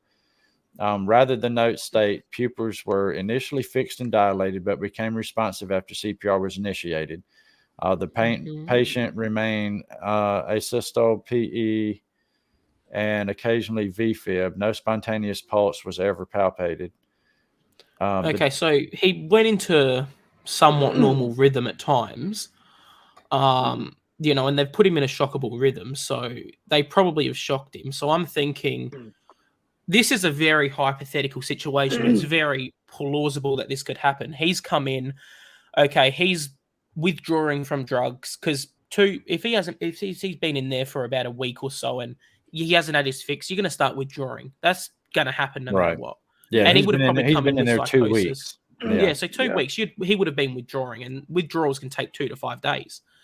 So he's withdrawing from the drugs. It's caused his internal organs to mess about, lowering his body temperature. He could have then had either a stroke, severe cramps. He could have had cardiac cramps, which isn't an ordinary heart attack, but you know, when you get cramps from the cold, your heart still has that issue. And it's still going to restrict your blood flow. And it will still restrict your blood flow. Your blood might throw your heart rhythm off. And then he's clenched up a bit. And I think actively like freezing up. And I'm being vague because I don't want to say the wrong thing. Well, I mean, in this whole thing, we don't fucking know. We don't know shit. I mean, the coroner report has been, I mean, what we're doing is reading a lawsuit from the family. Which is obviously going to be hyperinflated because they want to win. Right. So there's gonna be some conjecture in there. There's gonna be some, some. It'll be subjective to a point. There's going to be some subjectivity in that because they're going to try and push a narrative, and obviously the courts are going to try and push a narrative with the police side of things. But I think he's actively started to die, and then I reckon if what the medical report says is true, he was probably alive when they put him in the back of the police car. However, he was probably severe hypothermia, acutely dying. They've taken him to hospital, realized he's still alive, begun medical interventions, hooked him up to machines, probably got something that says we got to keep going with this, get things going. He may have coded a couple times, and if it says I think it mentioned a heart attack at some point. If that could have been masked, he may have had a genuine cardiac event. But I think more or less the cold and the muscle cramps and the muscle tension has caused that. Well, and it depends on the drugs he was on too. If he was on meth real heavy, and if he was an intravenous user, I mean that can eat their heart valves up. I mean it really has a lot of cardiac issues, and he looked really, really rough when they arrested him. He looked bloody. He looked like a twig. Yeah. Let's be honest. He looked like a twig with skin. Kian Pounds, welcome to the stream. You've got a point there. They want to win. question mark. They want justice, and winning is justice in a federal lawsuit, of course. Yeah. I talking about the family wanting to win wasn't in any way to.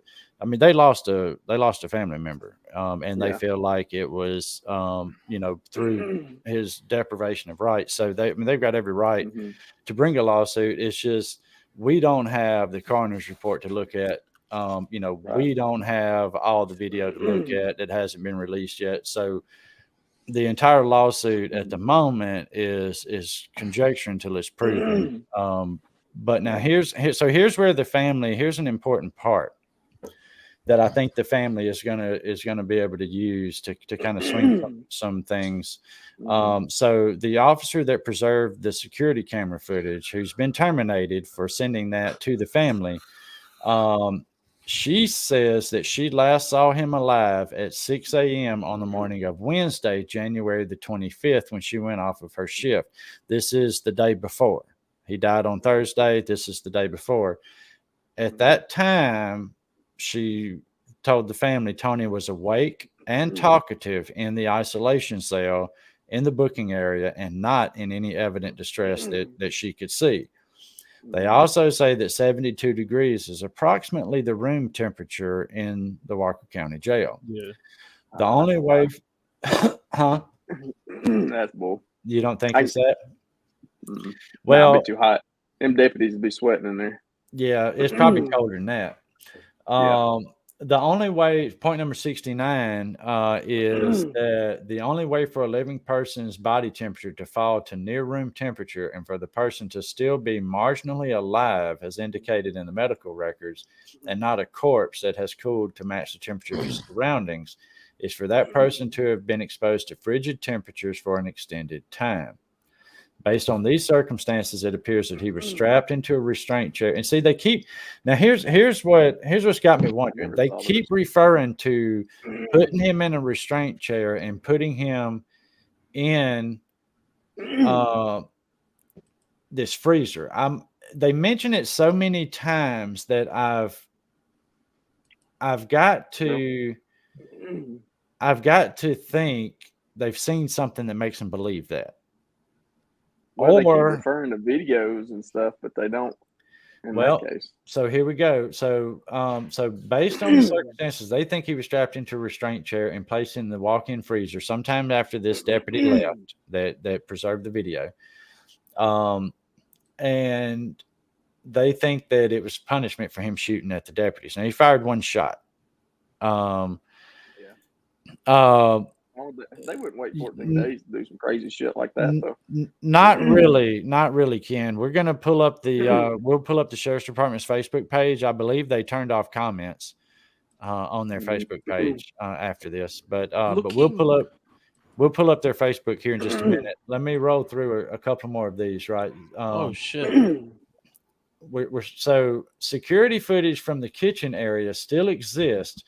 This is point number 71. Security footage from the kitchen area still exists, showing what happened to Tony during the night of January the 25th to January the 26th. However, the corrections officer who viewed and captured the security footage on her phone did not review footage from before 4 a.m., at which point Tony had already been returned to his isolation cell in the booking area, nor did she know to check the footage from the jail kitchen overnight. So they do have a camera there. There is a camera there. And you would. So now the burden of proof is for them to prove he was put in a freezer strapped to a chair. Well, they're making the allegation in the lawsuit. Right. So, and I'm sure the judge is going to order the release of that video footage from the Sheriff's Department, because if, in Alabama, if the Sheriff's Department don't want to release any footage, they ain't got to. Yeah. Right. We got the shittiest open records law ever. Yeah. Well, I think Attorney General's office will probably release a statement saying as much. They may not release the video, but you'll get it in a statement. So supposedly, according to incident reports that were reviewed by the correction officer who preserved the videos, Jacob Smith and Braxton Key claimed to have found Tony unresponsive at feeding time around 4 a.m. The jail kitchen is typically open at 3 a.m. to prepare food for the morning breakfast run. So I'm they keep referring to this strapping him to a chair and putting him in a freezer thing. So they are either making a huge jump in allegations, or they've got something that hasn't been put out there yet. That's what I'm thinking. Either they've got hard proof, or they're just cooking this up out of the middle of nowhere. Because for someone, no matter what, we've got to think about it this way. The Tyree Nichols case, they done their business there and then. If this was a tit for tat thing, I feel like the police would have done that straight away instead of wheeling him premeditated after the fact into a freezer. Like that's like serial shit right there. That's like a criminal minds episode. This right here. Wait 14 days to do it in a building. Exactly, you do it there and then. You know, you might. You know, I get. But why would you do it 14 days later? It's not adding up on that part. So here's where your body camera would get knocked off. Yeah, here is the nurse practitioner, Alicia Herron. They're alleging that she went into the cell. This is January the 26th. This is the day that he was dead. It says at various points you can see Kean Mitchell clowning and laughing as he lies motionless and naked on the cement floor, obviously in severe medical distress. And then the nurse enters the cell and spends a minute or two inside with Tony, but appears to provide no medical treatment and does not summon an ambulance, even though Tony's severe medical distress is obvious. So that doesn't look real good. No. If a trained medical professional went in there at 4 a.m. and, you know, and didn't do any actual checks or anything, that doesn't look real good. No, and like if I was, he might have been responsive. Yeah. Well, what if she was he may have been questions somewhat and he responsive. responded? That's a possibility. He could have moaned at something. But I think also, if you're suffering from hypothermia, you'll be shivering. You're going to be shivering, and you're not going to sound right. And anyone with half a brain that's in the healthcare industry would easily be able to tell something's not right here. You see hundreds of thousands of patients in your career. And if you're a nurse practitioner, you're quite highly trained, you know, and you can definitively say this person isn't all right. And you can tell when they're putting it on or not. You know, you get that feeling. It's like when police can tell if someone's lying or not. You can tell if someone's putting on a medical condition. So, you know, I feel like fake seizure all the time, and a good sternum. You know, a good sternum rub will make anybody come out of a good seizure. Oh, for sure. Yep. Nice hard pressure to the sternum. Used to drop their hand over their face, see if they hit themselves in the face. She should have done more than just walk in there and walk out. She should have at least checked, you know, try and get them up. And especially, like, I feel like looking at the history now, I don't know how it works over there, but if you're looking at the history here, there should have been some kind of thing that's like, okay, we got to check up on this person a little bit more frequently. He's got drug issues. He's withdrawn. He's coming with psychosis. He needs someone to touch base with him maybe twice a day or 3 times a day, double checking on him and making sure there's plans in place. Because if you, according to the jail, or the jails, or the spokesperson for the sheriff's office, or the nurse practitioner, that he was combative and active throughout his stay in the jail. Well, and you know, and that's the thing. I mean, he was combative at points because you know, he shot at him, he ran from him, you know, he had to be physically restrained. They put him in this isolation cell, and there's this lawsuit starts going through some other issues, some past issues. So they're trying to establish a pattern of abuse by law enforcement. A lot of that probably is going to get thrown out. You really, in a federal lawsuit like this, you really, the judges want to focus on that person's rights and not go back and look what happened to somebody 5 years ago has no bearing on this. But there are times that a pattern of behavior will be brought in to lawsuits. And so, you know, they go through some of those, you know, they're talking about that. So, I mean, we're never going to really know until we get that coroner's report. Do they release them publicly over there? No, not just because, no. Usually they have to be ordered by a judge to release stuff over here. Alabama has the shittiest open records law of any state I've ever seen. Yeah. So they don't actually list out, you know, this is not a civil lawsuit where they're suing for monetary damages necessarily. This is a federal lawsuit. You know, there can be some monetary damages, you know, but they're wanting a jury trial. So all of that is going to be, they're not asking for a specific amount, but they are wanting, they're wanting court costs and attorney's fees. John Goldfarb is the John Goldfarb, L. William Smith, Christina M. Malmott, counsel for the plaintiff. They're with Wiggins, Childs, Pantasis, Fisher, and Goldfarb LLC out of Birmingham. They're the attorneys that filed the suit on behalf of the family. So let's take a look. Let me go to the Walker County Sheriff's Office. They've got a big case to prove here, and they need to have enough definitive evidence, or else any judge will just throw it out. Even if parts of it are true, I think they need to be able to at least prove 90% of it for the judge to even, you know. And it's the federal judges, they can't allow parts of it to go through. Yeah, you can dismiss certain. Yeah, you can dismiss certain parts of it. So, like, if you file a federal lawsuit of, you know, say your First Amendment right was violated, your Fourth Amendment right was violated, your 14th Amendment right was violated, and the judge finds that, you know, your 14th wasn't, but they can still hear testimony on the first and fourth, you know. Right.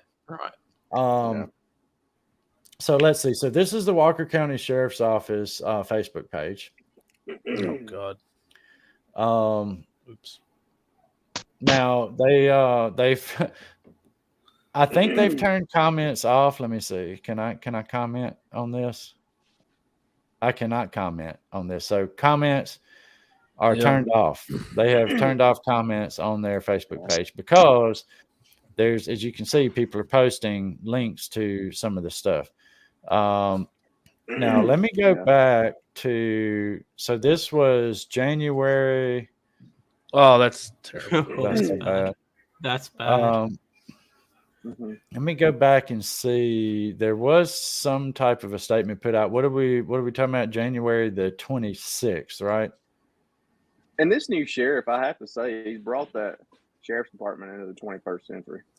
You know? Yeah, I think they were pretty backwoods.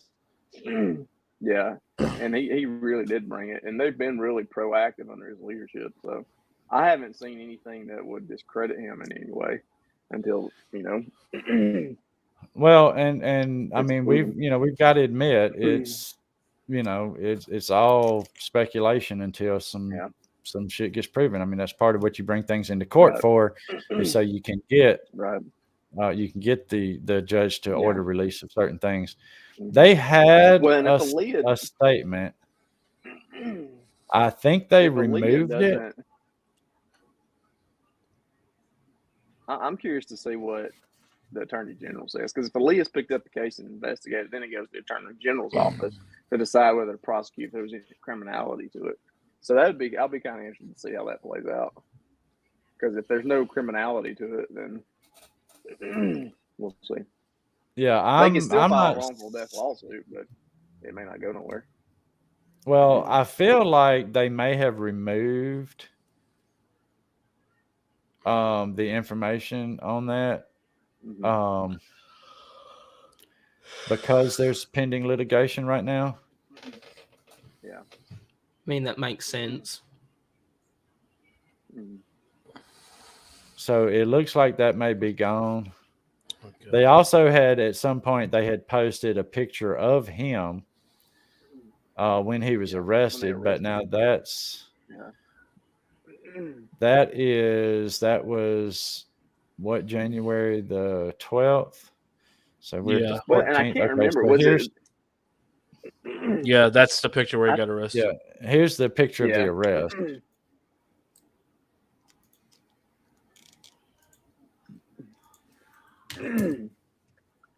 Oh, damn it. What did I just do? You got to hit back, like the back button on there, It's Oh, Lord. Okay. Facebook's been dumb today. Yeah, used to you could just close. Oh my God! And then it goes all the way back. So it looks like they don't have an official statement that I can find on their website. I mean, on their And I was trying to remember, did he shoot at a Walker County deputy or another deputy, like another department, another agency? I was told that Walker County went out there for the welfare check. This is what I read. I read that Walker County went out there for the welfare check, and then I was told that he shot at Walker County. Yeah, he took And off then running from him and shot at him. Yeah. They found him later hiding in some type of a structure. Yeah. Okay. But yeah, it doesn't look like there's an official statement that we can find there. I just remembered something from a while back where over here, the police training facility, someone actually was a cleaner and a chef, and they actually went inside one of the freezers, locked and couldn't get out, and died. And I looked into some of it, and it looks like that person died within 45 minutes of being in that freezer. Yeah, So, I would think it would be. I mean, you're talking about being in 32 below temps. I would expect death to be sooner, pretty quick. Yeah. But I'm thinking, so no, I can't find an official statement out there I would have to at this say, moment. it'd be a Those solid coolers 15 minutes for the to freezers really. are very large. They're very, very large coolers and freezers. Yeah, they're pretty. They'd be like room size, like the size of a small room or an office. Because they you got to fit enough food for 20, 50 people in them. So, More like 400. But yeah. ATO Transparency News says that he's got an internal affairs report showing that a deputy over there beat some guy's head in, and they didn't do anything about it, and the sheriff had tried to cover it up as well. Well, that's what I'm saying. There's some other allegations in this lawsuit of some past behavior as well. Some of that may have been before this new sheriff, took over. Walker County is also, no stranger to federal lawsuits. Oh, I'm sure. No, they're not. Let me see. I want to say they were one of the most federally sued counties in the entire state when I was in law enforcement. At least when I was in the academy. Let me see if I can pull that report up real quick. You said it's on your community page. Let me see. it's definitely an interesting case, and I'm gonna, if they release the coroner's report, I'm gonna read it because it's extremely interesting. I think my best guess would be it's something medical related or detox thought, because if they've put him in a freezer 14 days later as revenge, I feel like that's just a little bit like, that's a bit out there. It's just stupid. Unless he's wandered in there. What you're doing in a building? Exactly, they're police are smart. They're not idiots. They're gonna unless you they know that there's cameras in that place. Mm-hmm. So it's unless they've accompanied him in there. Hold on one second, guys. Hold on. It would have done during the time of arrest. So ATL, you're talking about a different county. This one you've got on Cobb County. We're talking about Walker County, Alabama. So this is a different officer. Yeah. But let's if you've got some stuff on this, that might be a good thing. If you wanna come on the show at some point, we can actually cover that. Also, I have got to go. I've got something I've got to do at 9. So, all right, brother. Stacy. All right, man. Take care. See you, buddy. See you guys. Thanks for coming on. So like we say, a lot of what we've read in this lawsuit is what the family is saying. That's what courts are for. Get the video out there, get the coroner's report, see what it says. There's a lot of unknown in this, and so this is all allegations at the moment. But I want to. We're gonna head out. We've been going for damn near 2 hours already. I knew I wasn't gonna be able to fit any of this other stuff in, but I do want to talk probably next week about the shooting that happened in Shreveport, Louisiana. There was a man who was shot by police in Shreveport, Louisiana. He was unarmed at the time, and that officer has already been arrested. But we talked so much about negative stuff. I'm really trying to make it a point to I want to include something positive if I can. So let me pull this up. Let's see. Here we go. This comes from this was national news, but I'm getting this off of WAFF 48, which is our local news station here. This comes out of Nakusa, Wisconsin. Is that how you say it? Wisconsin. I don't know. Wisconsin. Yeah, police in Wisconsin are recognizing a worker for helping keep school students safe in the community. The Nakusa Police Department said a school crossing guard recently went above and beyond by carrying an injured student home after school. According to the department, a kindergarten student injured her ankle while walking home from Humke Elementary School. The injury was so bad that the student was unable to continue to walk. Marilyn, a crossing guard, noticed that the girl did not come to the intersection as usual that afternoon. She said she became concerned and headed towards the school to see if the girl was still coming. Well, first off, let me tell you, crossing guards get to know their kids, right, that pass through there. And the fact that this woman was paying enough attention to keep up with which kids were coming and going to realize this girl hadn't made it there yet, which made her start looking for her, is a positive thing to begin with.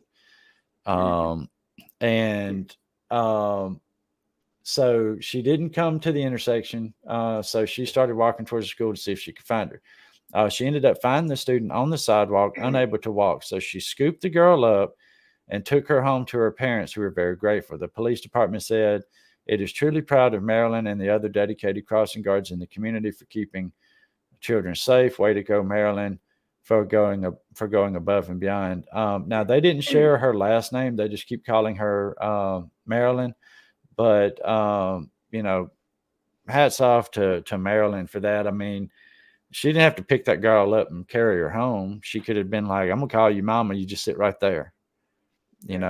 She did kind of go above and beyond and help out there. It's very human. It shows that people are still human. Well, and that's the thing, we talk a lot about the negative stories surrounding law enforcement and, emergency personnel and things like that a lot.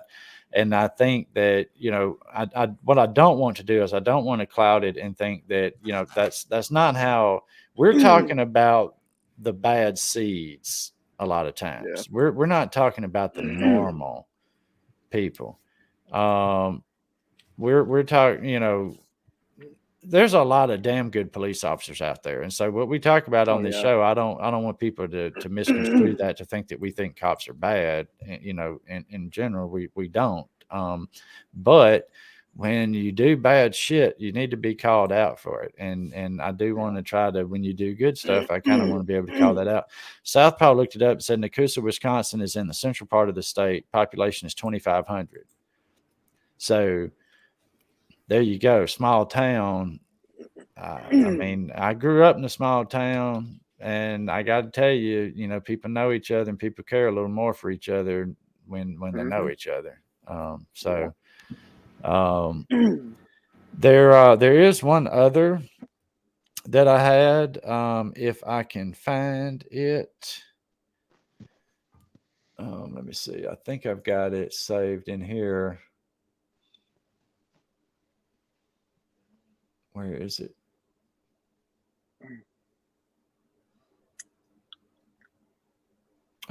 Well, no, I guess I didn't save it. Yeah, I didn't save it. Damn it to hell. Okay. Well, anyway, before we head out of here though, I do want to share something that Steve sent from me to look at. Let me get this on the screen. So this is coming from Rumble, which is a site that I may start trying to figure out how to live stream on as well once Steve figures it out and can help walk me through it. It's actually quite easy, believe it or not. Is it? Oh yeah, it's real easy. I want to check it out. From what I understand, they don't they don't censor a whole lot of stuff over there. So no, they don't. Hey Keegan, how you doing there, buddy? let's check this out. I think an ad might play though, and there's no way to skip it. So let me unshare it temporarily. Yep, there is an unskippable ad to start with. Let me see here. Okay, here we go.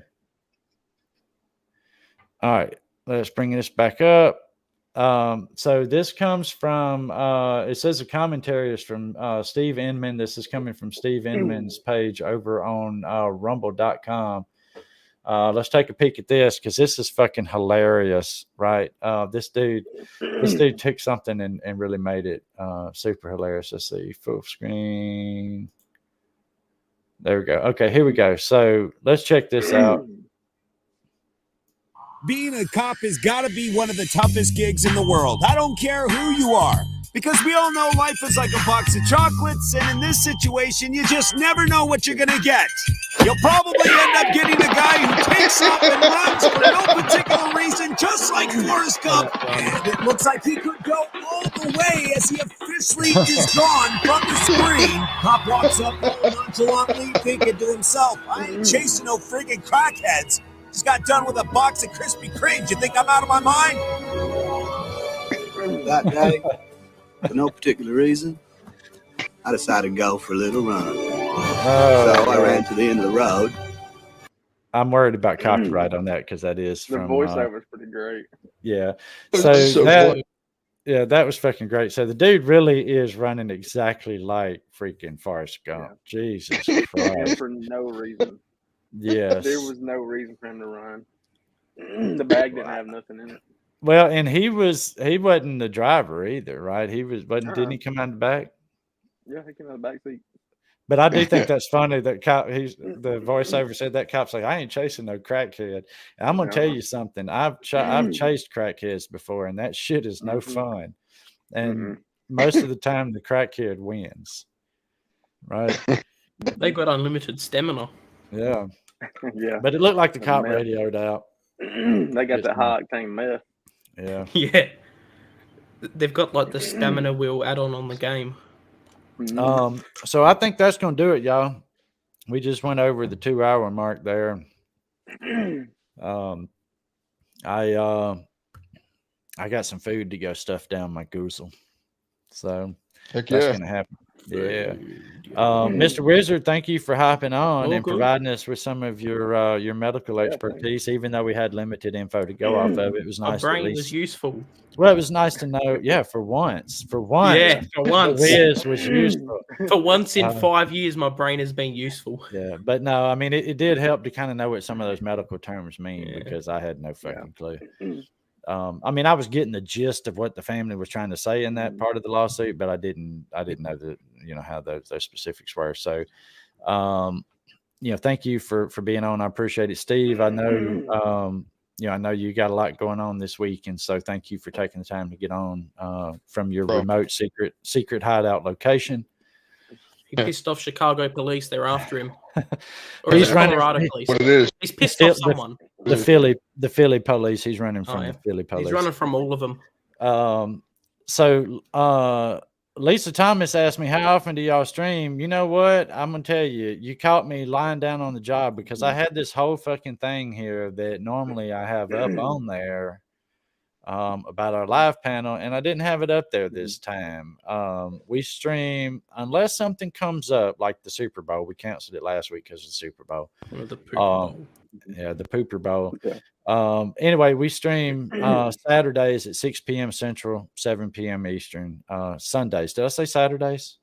I mean Sundays. It's on Sundays. It's on Sundays, just like it says there. But yeah, every Sunday, 6 p.m. Central is what our goal is. Occasionally that'll change, but for the most part, that's what you can expect. I do appreciate that, Lisa. Thank you so much. Now, I experimented this time with keeping this panel open. We may do some more of that. There's going to be times that we may not, let outside guests on or whatever. If you're interested in being a normal part of the panel, come see us. Go to our Discord. It's discord.me/Rocket City News now, and You know, we always like folks on the panel. If your viewpoints are different than ours, come on. I mean, we don't want everybody on the panel to have the same ideas. Mr. Wizard doesn't agree with a damn thing I ever say. I mean, there's some stuff I do. Yeah, I know, but anyway, even if your opinion stinks, you can come on here with us. We'll just tell you your opinion stinks, and you can tell us our stinks. It doesn't really matter. But I think we're gonna do a little bit more of this. Opening up the panel to bring some other folks on. And Adam, thank you for being on, brother. I do like. I have to. I know you haven't been feeling super great today, so I appreciate you hopping on. Steve dropped off on us. Thank you to everybody that joined us watching and commented and participated and shared your ideas. Oh, awesome. Thank you, Lisa.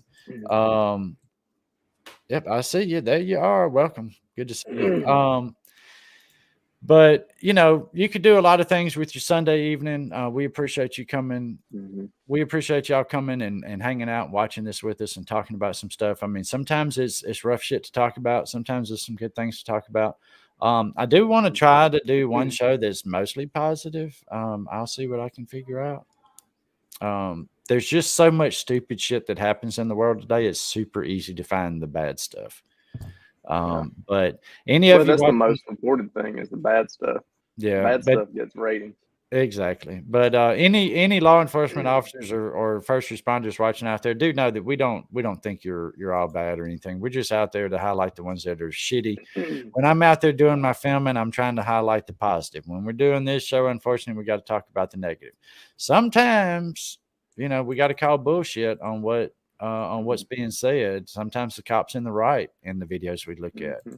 And so we'll try to keep it that way, but that's going to do it for us, everybody. Y'all have a great week. We will see you right here next Sunday at 6 p.m. Central, 7 p.m. Eastern. We're out of here, y'all. Take care. See y'all later. Toodles. I have a dream. That's all I need. I'll make it happen with some work and belief. Know what I want, so I'll take it on. I've made mistakes, but mistakes make you strong. Let's break it down for a minute. I want the crown, I'm gon' get it. You hear me loud, man, I'm winning. Yeah, Charlie Sheen will be grinning. These ladies know that I'm sinning, and this is just the beginning. I'm closing in the night inning. There ain't no point in resisting. Living life like a dream, live it right, that's the thing. Every night got a team, I've been tied to the scene. Out on stage, here on screen. Okay, it's a dream, and I pray as a team. One day it'll be me. If I want it, then I get it. Head down, don't regret it. Push myself to the limit. If I play it, then I win it. I'm just saying, I'm just living for today. For a minute, I don't stay, I just visit. Have no shame, I admit it. Looking on me to see if I succeed, to see if I believe. They're looking up to me. They want the best of me now, best of me now, best of me now, best of me. They want the best of me now, best of me now, best of me now, best of me.